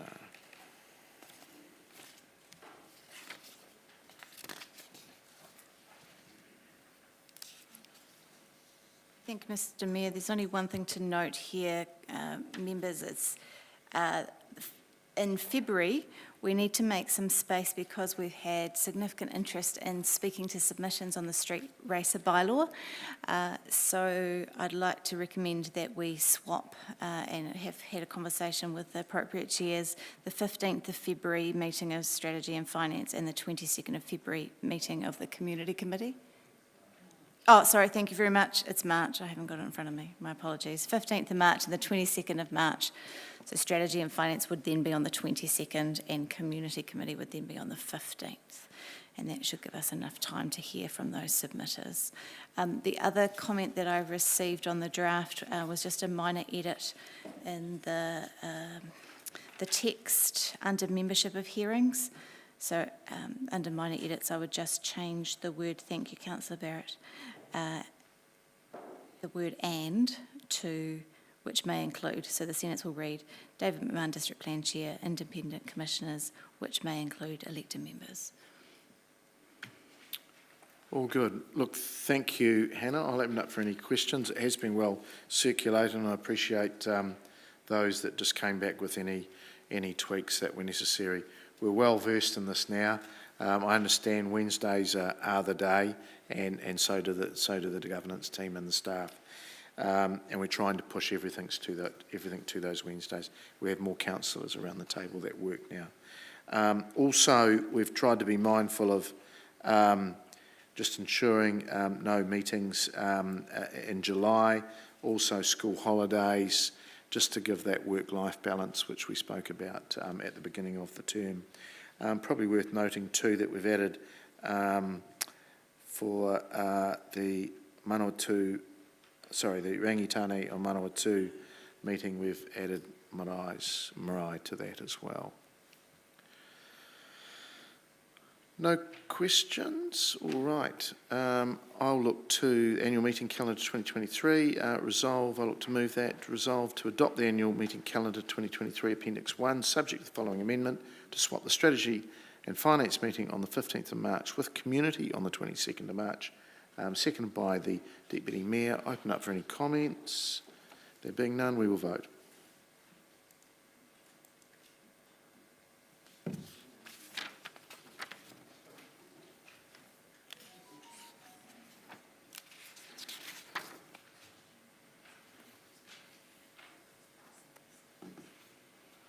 Okay, that's passed 16 votes for and none against. Thank you. Well earned cup of tea. We'll be back in the chamber at 3:45. Thank you. You'll still have...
Okay. Kia ora tātou, everybody. Welcome back, home straight. So, look, we're going to move to number 16 on our papers, and this is around our interest register and an amendment to the Act. So Hannah will speak to this. It's on page 99 of your papers. Hannah.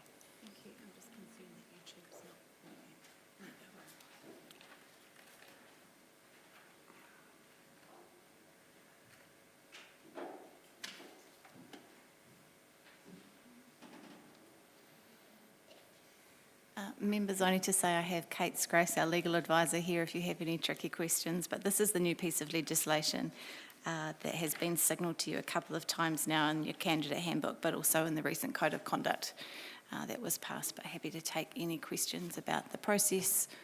Or I'll kick it off. Just very simply, what changes from what this remembering that not all councils do what we do, on the level of scrutiny that we are already under. What is different to that? This is actually still less than what you have traditionally done at Palmerston North.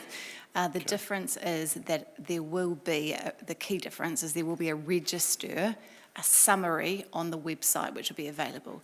Up until now, when you have declared right through to your family members, we've kept that with us, and only if there was lagoima would we go through what that would look like for releasing to the public. In this instance, the summary is released on the website. Yeah, that's the key difference. Okay, thank you. Councillor Johnson. Thanks, Mr Mayor. Hannah, I just wasn't clear. Are we continuing with our old process and adding this one on as well? What we've tried to do is simplify it for members by combining the two processes into one form, which you'll receive, and it will indicate whether your answer is because of a requirement under the Local Authorities Members' Interest Act or whether it's a requirement under the new Local Government Amendment Act. Okay, so there'll be one form, but the information will fulfil the requirements of both, but only the new Act information will be published online, is that right? That's correct. Okay, thank you. Councillor Barrett. Thank you, Mr Mayor. Thanks, Hannah. Just to clarify, so in terms of the actual information finally disclosed in that register, do I understand correctly that it won't include specific addresses, for instance, and specific sums? Correct. We won't be asking you for that information either. Thank you. Okay, all right. Thanks, Hannah. That's the question's gone. So, look, we've got the resolution there to agree to the following amendment to the Delegation Manual 2017 162B.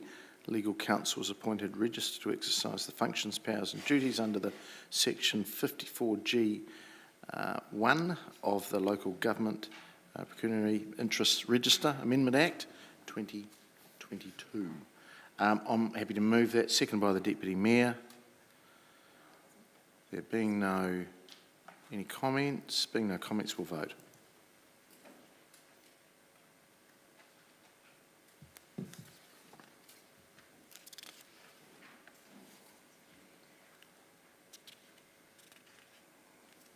It's passed, 13 votes for, none against. Right, we have a number of information reports, and we'll combine these in one recommendation. I'll invite the Group Manager from Property, Bryce Hosking, up. This is page 103 to 113. It's around progress updates around the accessibility assessment, Tamakuku Terrace, our 6-month update, and also for Papaioa Place redevelopment, 6-month update. Mr Mayor, I wondered if 18 could be separated because I declared an interest earlier and I wanted to reconfirm that. Yep, we will. It's fine. Mr Mayor, could I also, on reflection, declare a conflict of interest regarding item 18? Yep, sure. Noted. Thank you. Back to you, Bryce. So just for clarity, am I answering questions on 17 and 19 only, or am I answering questions on all three? I'll answer questions on 17, 19 to start with, and then we'll go back to Tamakuku. Okay. And this is questions by exception. Happy to take all three papers as read and answer any questions. Great. Excellent. Could I just ask one question? I was on the one that's not there, sorry. I'll come back to that. Councillor Johnson. Oh, sorry, I've got a question on number 18. We're doing that after, aren't we? Yeah, I have too. So, look, we'll get these two out of the way. If there are no questions, thank you, Bryce. You may step away for this one. So, councillors, we have number 17, which is around the accessibility assessment. Number 19, which is around the Papaioia Place 6-monthly update. I'll look to move those. Seconded by Councillor Barrett. Thank you. Are there any comments to these? There being none, we will vote. That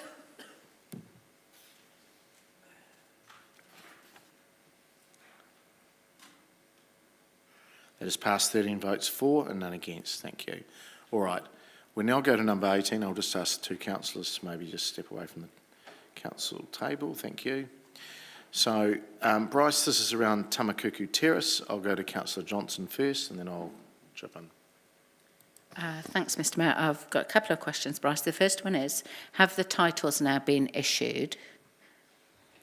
No, but we have lodged for the titles and they're due back from Lynn's on the 19th of December.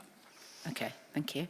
And then the other question is, can you give us an update on the community housing provider sales and how that's going? Well, I can. I'm just not sure due to where it is in terms of the agreement at the moment. I'm not sure if I can speak to that in part one. It may need to go to part two. Happy to take any advice from the chair. Yeah, I think we'd ask those questions in part two at this stage. Okay. Is the item going to part two, or do I just need to kind of... We'd need to resolve to move into part two now. Okay. I'm happy to be advised by email or something like that. Could we advise you by email? Because there will be something coming out we're talking days away, yeah. Yeah, it's not urgent that I have an answer today. Thank you. I appreciate the understanding. So Bryce, just on Tamakuku, so bearing in mind that this is overview of sales and there's a bit of lag, have any more sales been made? Yes, there has. So we have had a little bit of movement in the numbers. So we had 4 private purchasers have to pull out as they were now declined finance. So their banks reneged on pre-approval. But then subsequently, all of those sections have then been purchased by group builders. So the overall number still sits with 41 in stage 1. I guess if you want to use those numbers, it's no different, but there has been a little bit of movement in who they are. Okay. All right, thank you. That's appreciated. All right, no further questions. Thanks, Bryce. Councillors, we have the update, 6-month date there for Tamakuku. I'll look to move that. Seconded by the Deputy Mayor. Are there any comments? There being none, we will vote.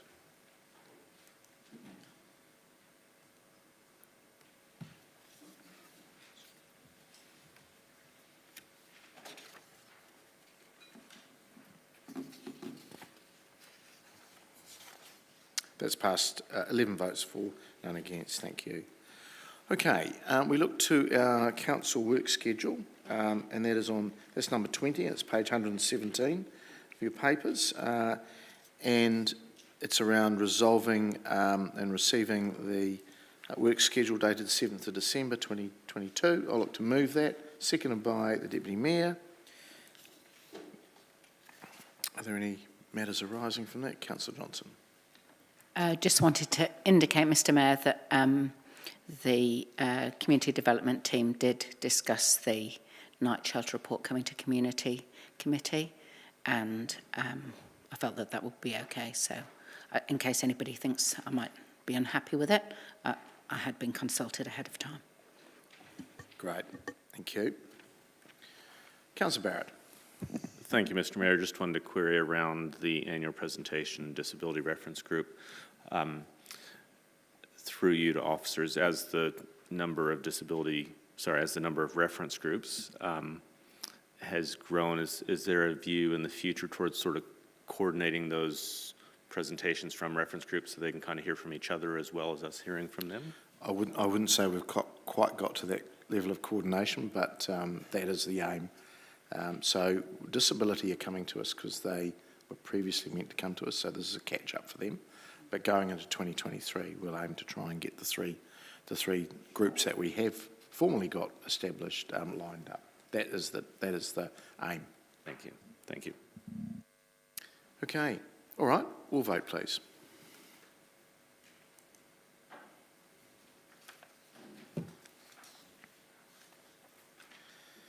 It's passed, 13 votes for, none against. Thank you.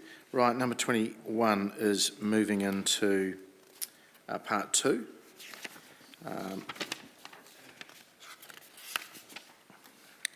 And the exclusion of the public for matters of negotiation.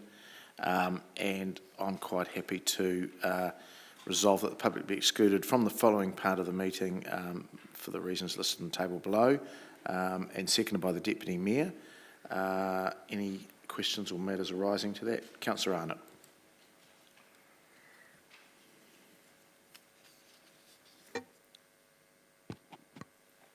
Thank you. I would like to talk about the land purchase, please. Not in part 1. No, sorry. Wait till we get to part 2. Thank you. Yep. Okay.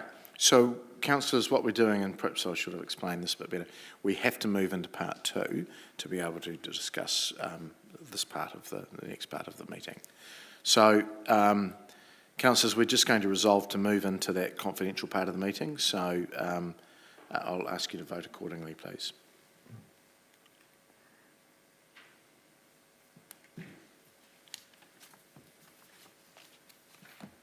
That's passed, 13 votes for, none against. Appreciated, thank you. Okay, we'll just take a minute while